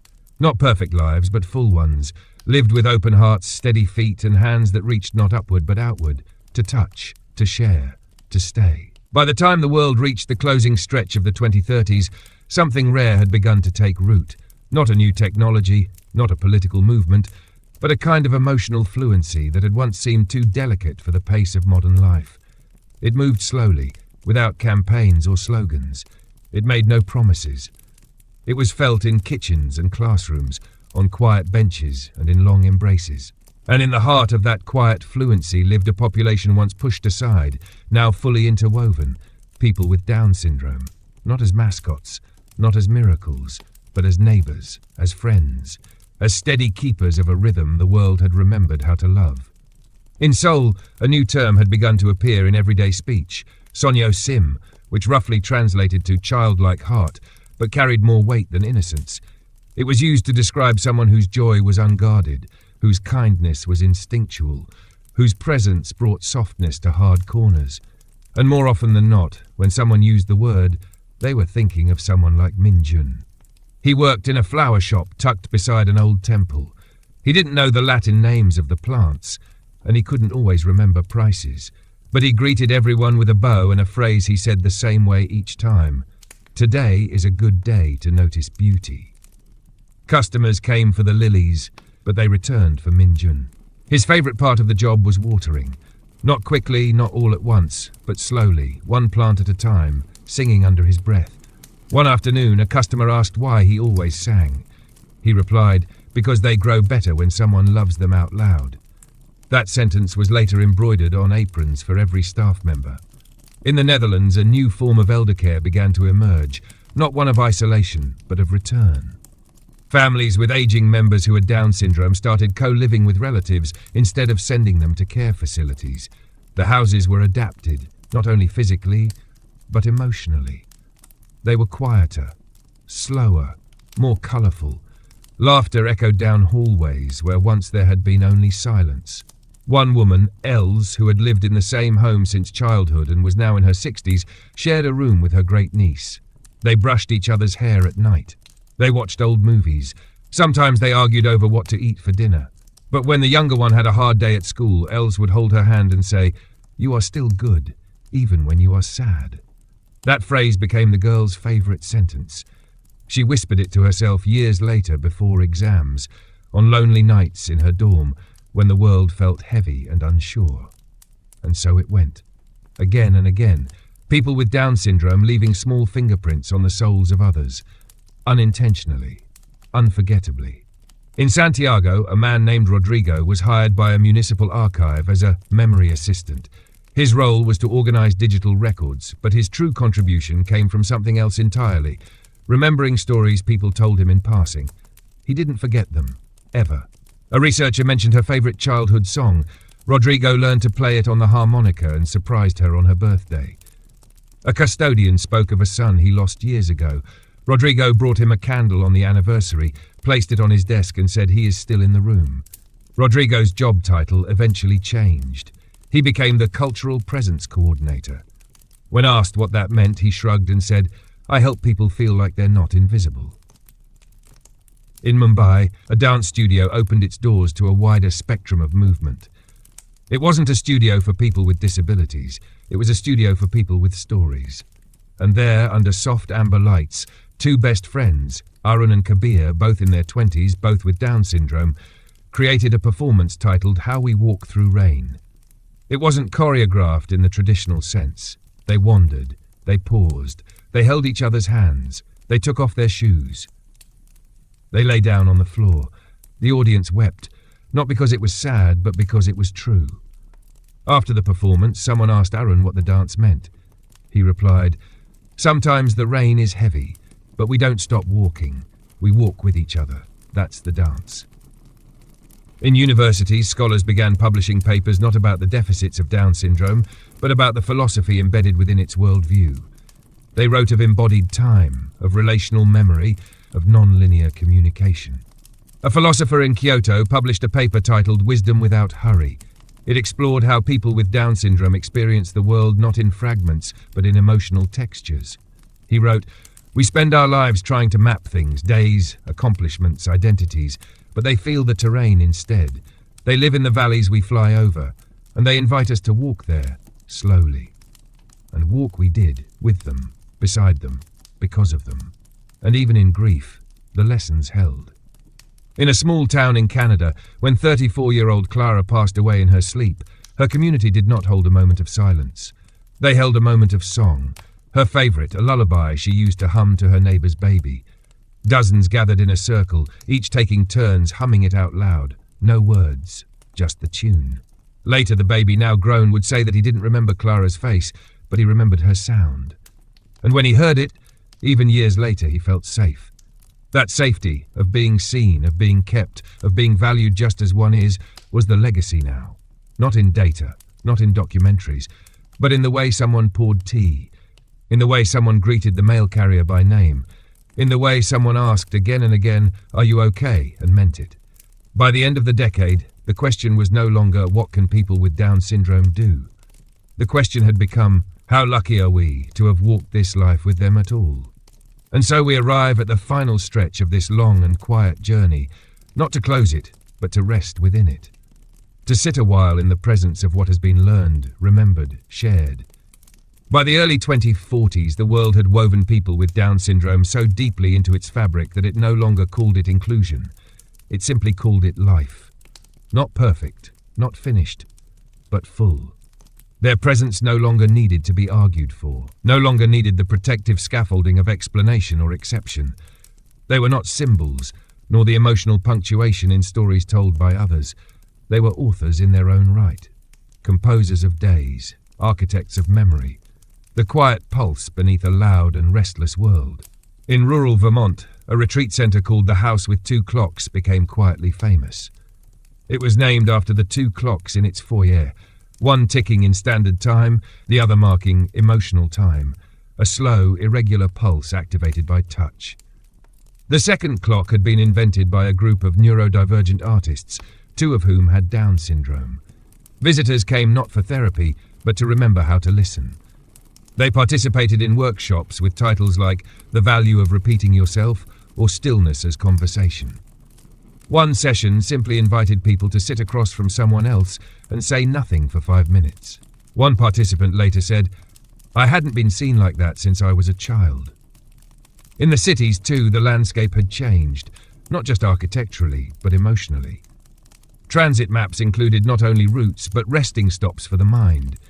Places where one could pause, read a poem, listen to birdsong, speak to a stranger without expectation. These places weren't inspired by theory, but by how people with Down syndrome already move through the world, with presence, with openness, with deliberate care. In Tokyo, a woman named Emi, who worked at a community art center, became known for her question, "Do you want to sit next to the colors today?" She asked it of everyone, newcomers, regulars, staff. It didn't matter who you were. What mattered was whether today was a day for brightness, and if it wasn't, she would say, "That's okay, we can sit with the shadows too." Her art wasn't complicated, mostly circles, mostly warm, but her gift was attention. She never forgot a face, never interrupted a sentence, never rushed someone through their silence. She taught a generation of painters not how to paint, but how to stay. In a forest clearing outside Oslo, a stone path was laid in a spiral, each stone engraved with a phrase, a gesture, a remembered moment, collected over 20 years from individuals with Down syndrome around the world. It became known as the path of repetition. Visitors walked slowly, reading aloud as they moved. "I like when someone says my name twice. I remember the day we planted tomatoes. It smelled like wet sun. I know you're sad. I will stay until you're not. Can we do it again, even if we already did it? I love you. I love you. I love you." And perhaps that was the gift this story had offered all along. Not a lesson, not a moral, but an invitation to live differently. Not slower, but deeper. Not louder, but more attentively. Not more efficiently, but more meaningfully. It was in the way Ava greeted her father every day as if it were the first time. In the way Jaden whispered, "Thank you," not at the end of a gift, but at the beginning. In the way Sophia traced her grandmother's wrinkles with her finger and said, "These are your stories." In the way Miguel asked, "Are you okay?" 5 times until he was sure the answer was true. They did not arrive to change the world. But the world changed by knowing them, not by instruction, by contact. A teacher once wrote on the whiteboard, "Some people walk into a room and teach it how to feel." Underneath, a boy with Down syndrome wrote, "That's me." And he was right. In the end, we don't measure a life by what it completes, but by what it holds. And these lives, so often underestimated, misunderstood, overlooked, held things the world forgot it needed.